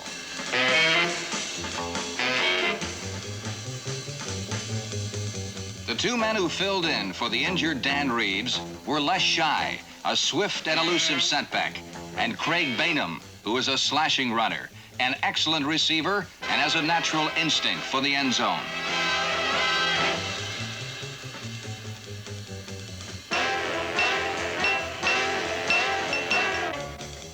Shy and Bainham both had the ability to produce the game-busting play.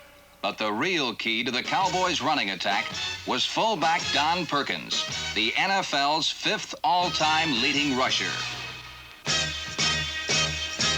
At 5'10" and 200 pounds, Perkins doesn't seem suited to running over people, but that's exactly what he does. By launching his body like a missile, Perkins doesn't go around people. He goes through them.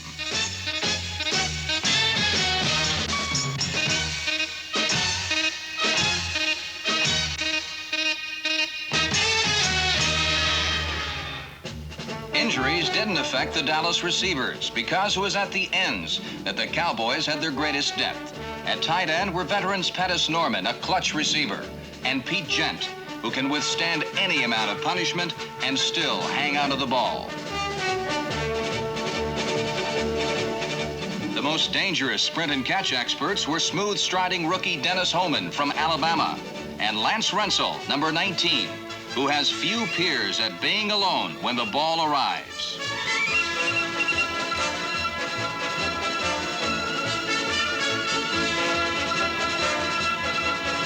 Rensel is a man of many moves and knows exactly what to do with the football after he catches it.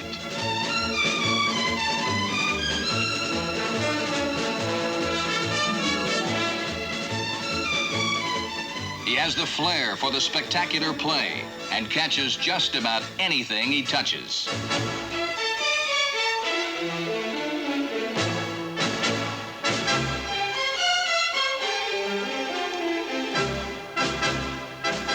Although he is very fast, Lance Rensel is not often called on to catch the bomb, because that is what the Cowboys have Bob Hayes for.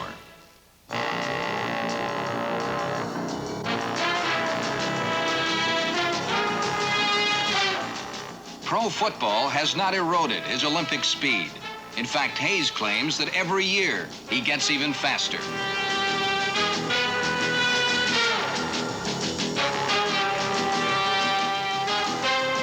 Hayes is the leader of football's jet set, and just about everything he catches turns into points.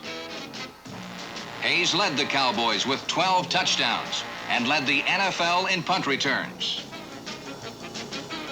He personified the Dallas offense in 1968. Sophisticated, varied, and quick striking, the offense had the ability to score points in clusters from anywhere on the field. Through 14 league games, Tom Landry saw the Cowboys win in many marvelous ways. They had escaped, tumbled, and squirmed to win.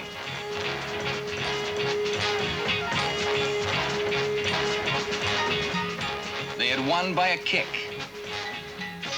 when they were injured, and by inches. They had gambled with a flair. They had won passing, and they had won receiving. They had turned a loss into a first down, and that first down into a touchdown. They were 40 men dedicated to a single purpose. Now, as those 40 men prepared to meet the Cleveland Browns in the Eastern Conference playoff, they would have to blend all the ways that they had won into one game. In Cleveland, they would face a team that they had humiliated the year before in the same game, 52-14.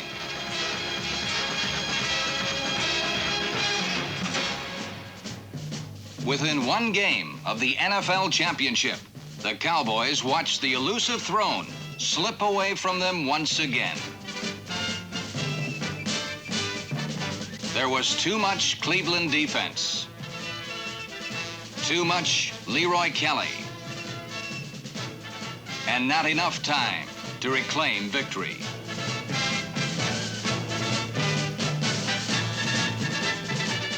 After so much had been accomplished, there now seemed to be so little. It was a harsh realization for the Cowboys and their coach that for the third straight year, there would be no championship. For Cowboy fans, the sadness was just as great. But for the thousands that had poured into the Cotton Bowl each Sunday, there was still one more game. In the Playoff Bowl in Miami, the Cowboys rebounded from near defeat to triumph over the Minnesota Vikings.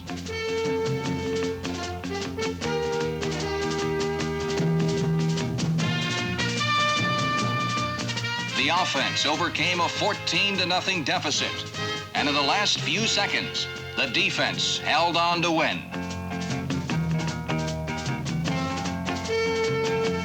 Out of the despair they had endured in Cleveland came victory and the faith that next year, the magic of the elusive throne may yet be theirs.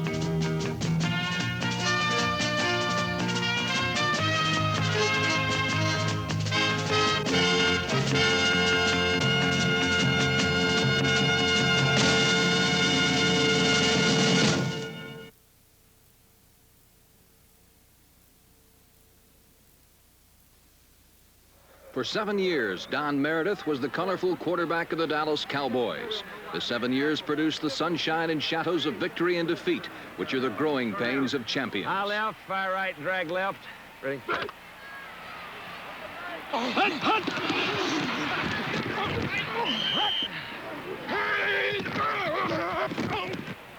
During the Meredith years, the Cowboys emerged from the shadows and became consistent winners. It was really a screwed up looking thing. I didn't even know what to, yeah, I think they did. I think they missed it because I didn't know what to audible. Went out right, fire slant 34. Zone 2, ready? Last left. Hunt, hunt!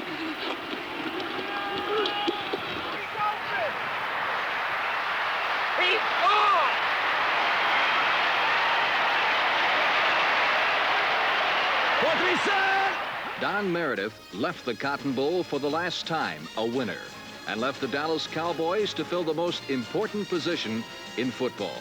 1969 would be a rebuilding year, and the Cowboys would be a team in transition.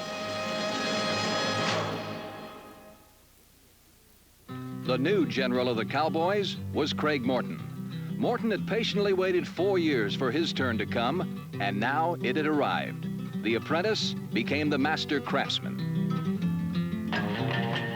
The preseason saw a complete renaissance to the Cowboy backfield. Besides Morton, there was Walt Garrison, who had replaced the retired Don Perkins, and rookie Calvin Hill, full of promise and destined for stardom.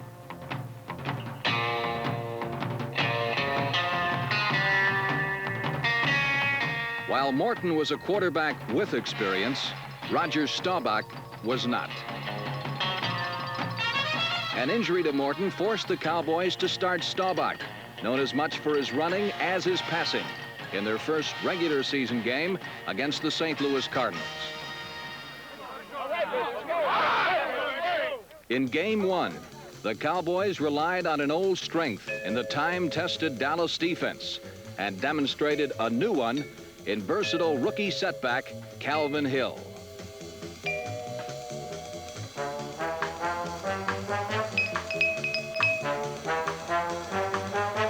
But the real difference was Roger Staubach, whose poise and passing turned the game into a rout.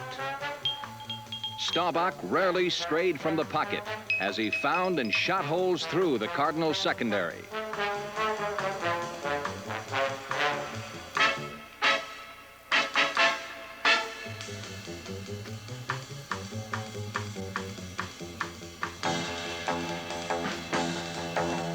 Dallas walked off with their first victory, 24-3. Though it was Roger Staubach's last start, it was not the last time he exhibited his varied skills. In his first year, Staubach showed professional precision as a passer.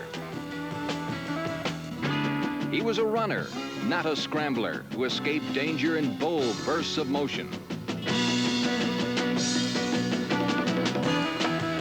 In Staubach, Dallas found a valuable reserve for Craig Morton. The Cowboys went into their second game with Morton back at quarterback. Morton rarely passed against New Orleans, but contented himself with handing off to Calvin Hill, who scored 2 touchdowns as Dallas triumphed 21-17.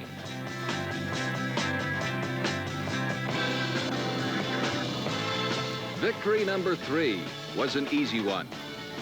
For the first time, Dallas displayed its passing might as a healthy Craig Morton bombed the Philadelphia Eagles with 3 touchdown passes, and the Cowboys won 38-7.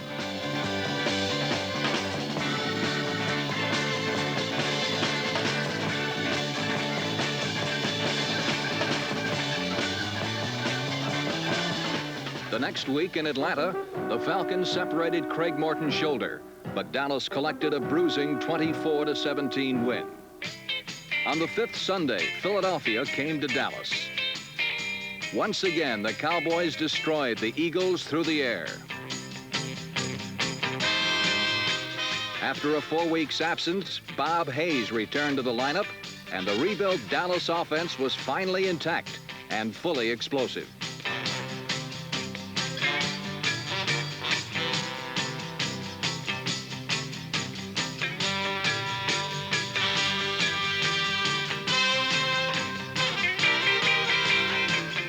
Seven Cowboy touchdowns buried the Eagles 49-14. Sunshine turned to starshine in the Cotton Bowl as Dallas faced Fran Tarkenton and the New York Giants. 10 times the massive intimidators of the front line collapsed Tarkenton and held the Giants' offense to a mere 3 points.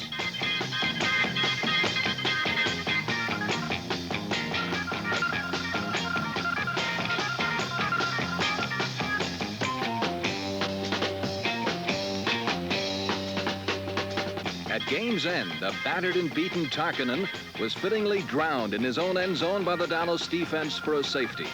Through 6 weeks, the defense remained unflinching, and the Dallas Cowboys stood undefeated. Come on, let's go! Let's go! Let's go, defense! Get on and get a draw! Come on, hold him now. Come on, stop him right there. Come on now, get him back. We got to have it back. The Dallas defense was a perfect blend of savagery and swiftness. Its personality and character was derived from the 4 men in the pit. The 4 were ends George Andre and Larry Cole, and tackles Bob Lilly and Jethro Pugh. 8-year veteran George Andre still attacked quarterbacks with youthful enthusiasm, while young Larry Cole stalked and struck like an old pro. From the inside came the collective might and muscle of tackles Bob Lilly and Jethro Pugh.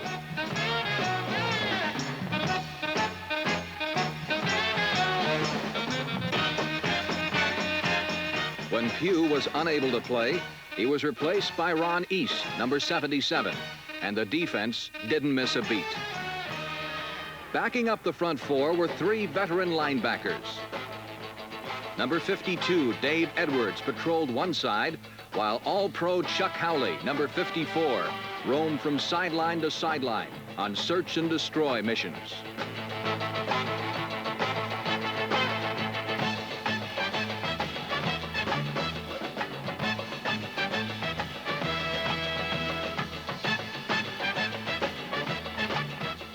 In the middle was Leroy Jordan, the robust leader of the Cowboy defense. Jordan relished meeting a runner or receiver man-to-man and then assaulting them with serpent swiftness.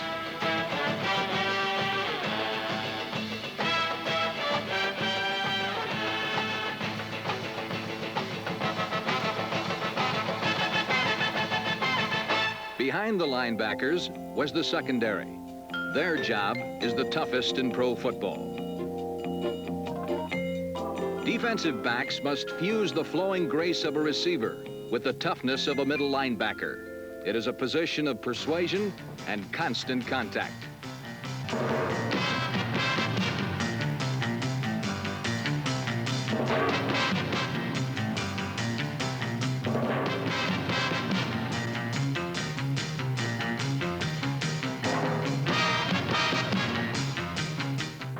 In 1969, 3 veterans anchored the deep defense. Safety Mike Gector played most of the season injured, but still was the Cowboys' second leading thief.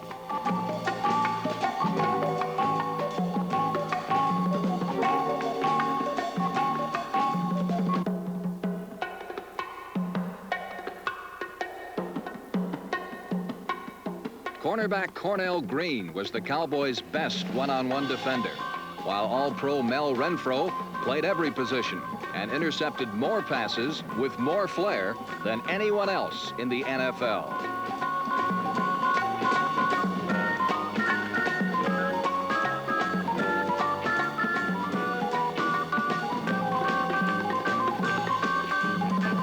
While the Dallas defense was individually brilliant, it was as a unit that they excelled. There was no team tougher to run against in all football. They swarmed and smothered and crowded and crushed and came in waves and packs of tacklers. Only 3 times did an opponent cross their goal line by rushing the football.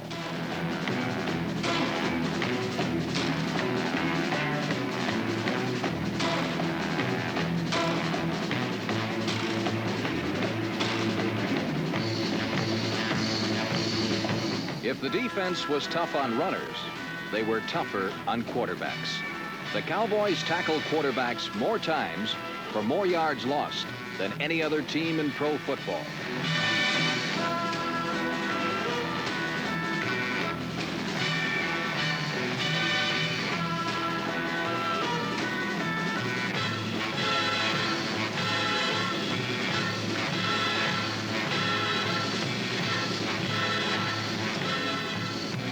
So, through 6 games, the refurbished Cowboys looked unbeatable. But in the 7th, their bubble of invincibility was rudely burst by the Cleveland Browns. Browns quarterback Bill Nelson riddled the Cowboys secondary with quick strikes to Paul Warfield and exposed a weakness in the Dallas pass defense. Cleveland touchdowns came in bunches, and Dallas lost 42-10.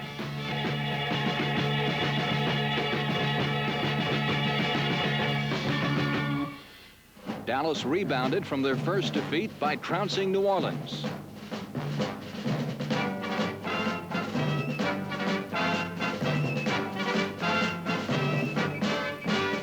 Craig Morton threw for 2 touchdowns, and Calvin Hill rushed for almost 100 yards in the second half alone.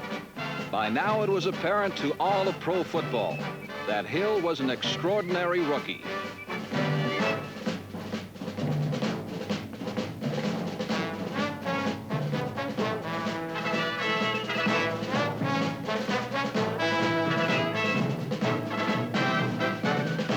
The Cowboys' 33-17 win was the first of 2 impressive victories. In Washington, Hill was responsible for victory number 8 as he rammed and bucked for 150 yards, and Dallas won 41-28.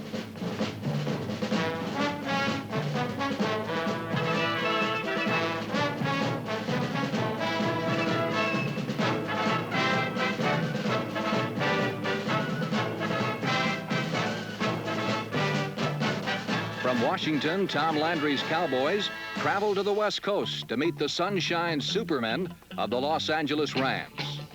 Without Calvin Hill, who was injured, Dallas was unable to pry apart the Rams' fearsome foursome.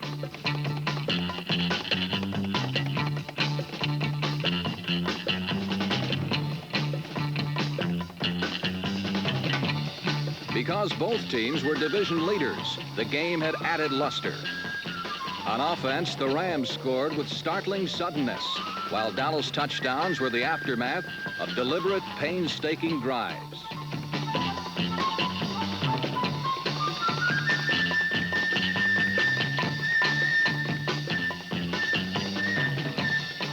While the Cowboys searched for the elusive magic of victory, the Rams stole the scoreboard and won 24-23.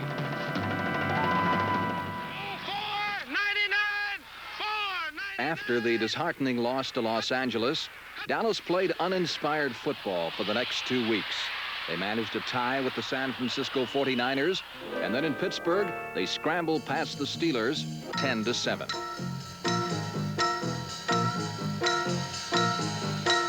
With 2 games left in the regular season, Dallas looked tired and stripped of their vaunted power. Through 12 grueling, strength-sapping weeks, one of the most consistent elements of the Cowboys was the offensive line, led by center Malcolm Walker, guards John Nyland and John Wilbur, tackles Tony Liscio and Ralph Neely. The Dallas line helped Craig Morton launch pro football's most devastating offense. In his first year as a starting quarterback, Morton generated a reconstructed attack that gained more yards than any team in pro football. With a flick of his wrist, Morton powered his passes through the narrowest seams in the secondary.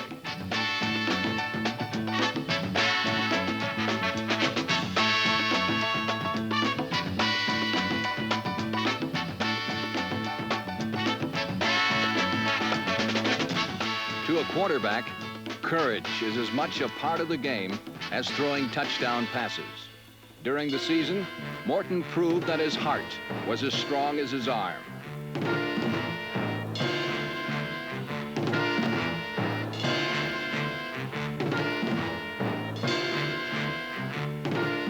Morton played much of 1969 crippled, but he endured the beatings, withstood the punishment, and came back throwing.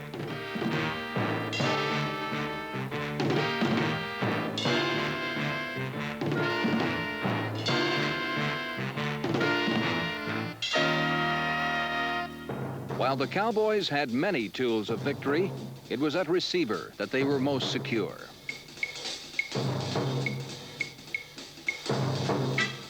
Dallas had interchangeable tight ends in veterans Pettis Norman and Mike Ditka.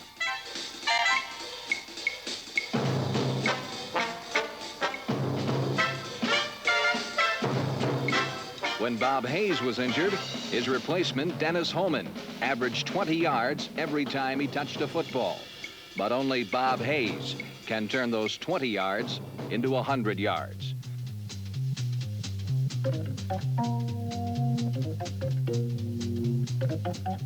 Although he missed the season's first 4 games, Hayes still finished with over 700 yards in receptions. Even if pro football was a game of two-hand touch, it would be hard to lay a glove on Bob Hayes.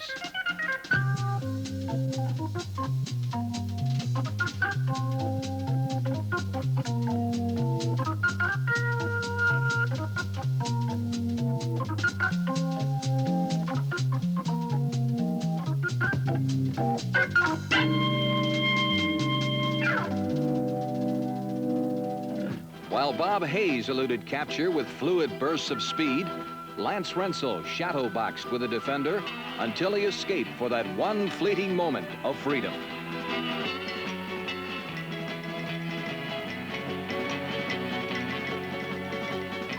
Rensel's uncanny ability to squirm free when it counted was documented by the fact that 1 out of every 4 of his receptions was worth 6 points. In 1969, Lance Rensel caught 12 touchdown passes. To complement their long strike capability over ground, the Cowboys gained more yards on the ground than any other team in pro football. Setback Dan Reeves was the most dangerous Cowboy runner inside the 10-yard line. While Reeves was a spot performer, Walt Garrison was not. It is hard to replace a man like Don Perkins, who gained over 6,000 yards for Dallas, but Garrison did.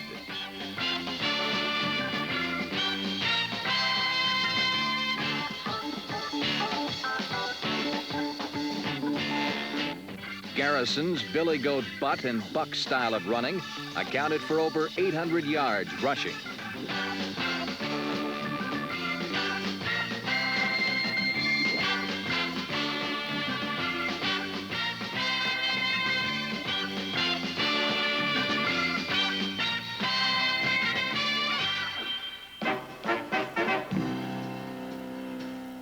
Then there was the man from Yale, who ran from the cloistered walls of the Ivy League into the pros without losing a stride.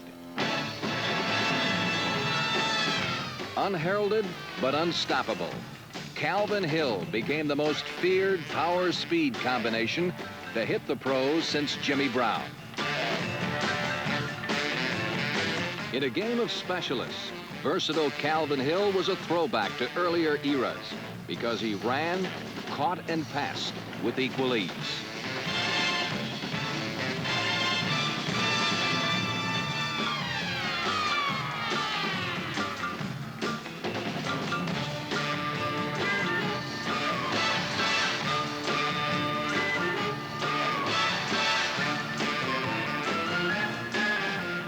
Whether the Cowboys needed 5 yards or 55 yards, it made little difference to Calvin Hill.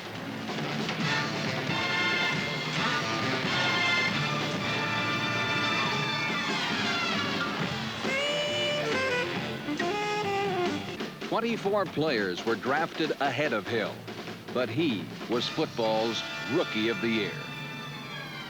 Although he ran brilliantly outside at 6'4" and 224 pounds, Hill was made to run over people, and he did.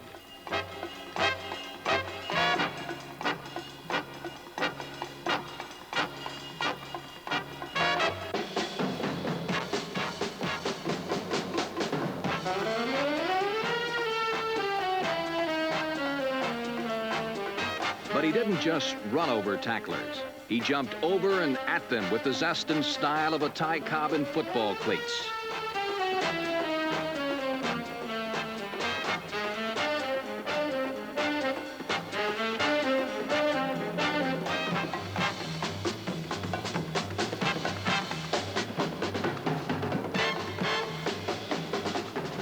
With Hill and their offense healthy again, the Dallas Cowboys met the Baltimore Colts in the 13th week.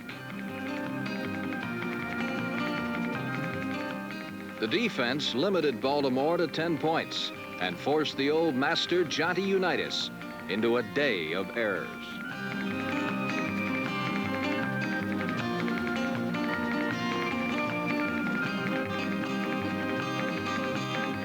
While Unitas consistently overthrew his receivers, Craig Morton coolly split the Colts' zone defense, short and deep.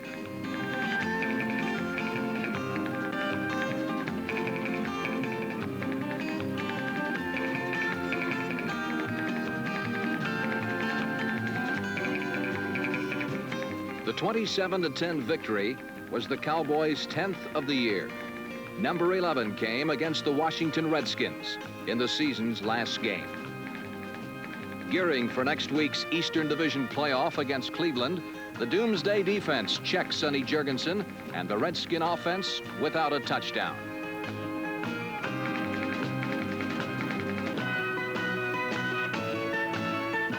The rebuilt Dallas offense scored easily when it had to, and the Cowboys conquered Washington 20-10.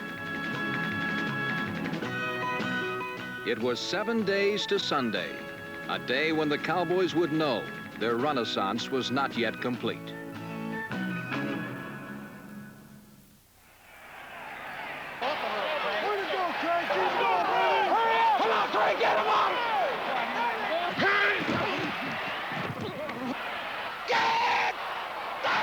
For the Cowboys, the playoff was a nightmarish instant replay of the first Browns game. Bill Nelson and Paul Warfield ground out first down after first down as they stripped bare the Cowboys secondary.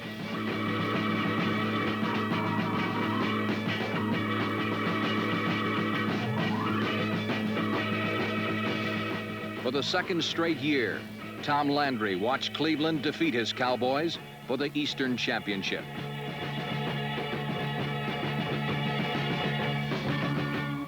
For the Cowboy players, the 1969 season ended 1 week too early. Nothing can erase the disappointment of such a loss, except the knowledge that in a year of transition, Dallas still won a championship.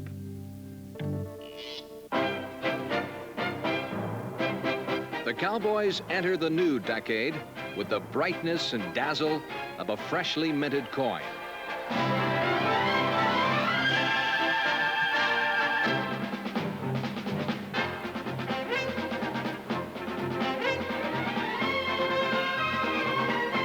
They have acquired victory's tools and the young players to meld with their offense of the future.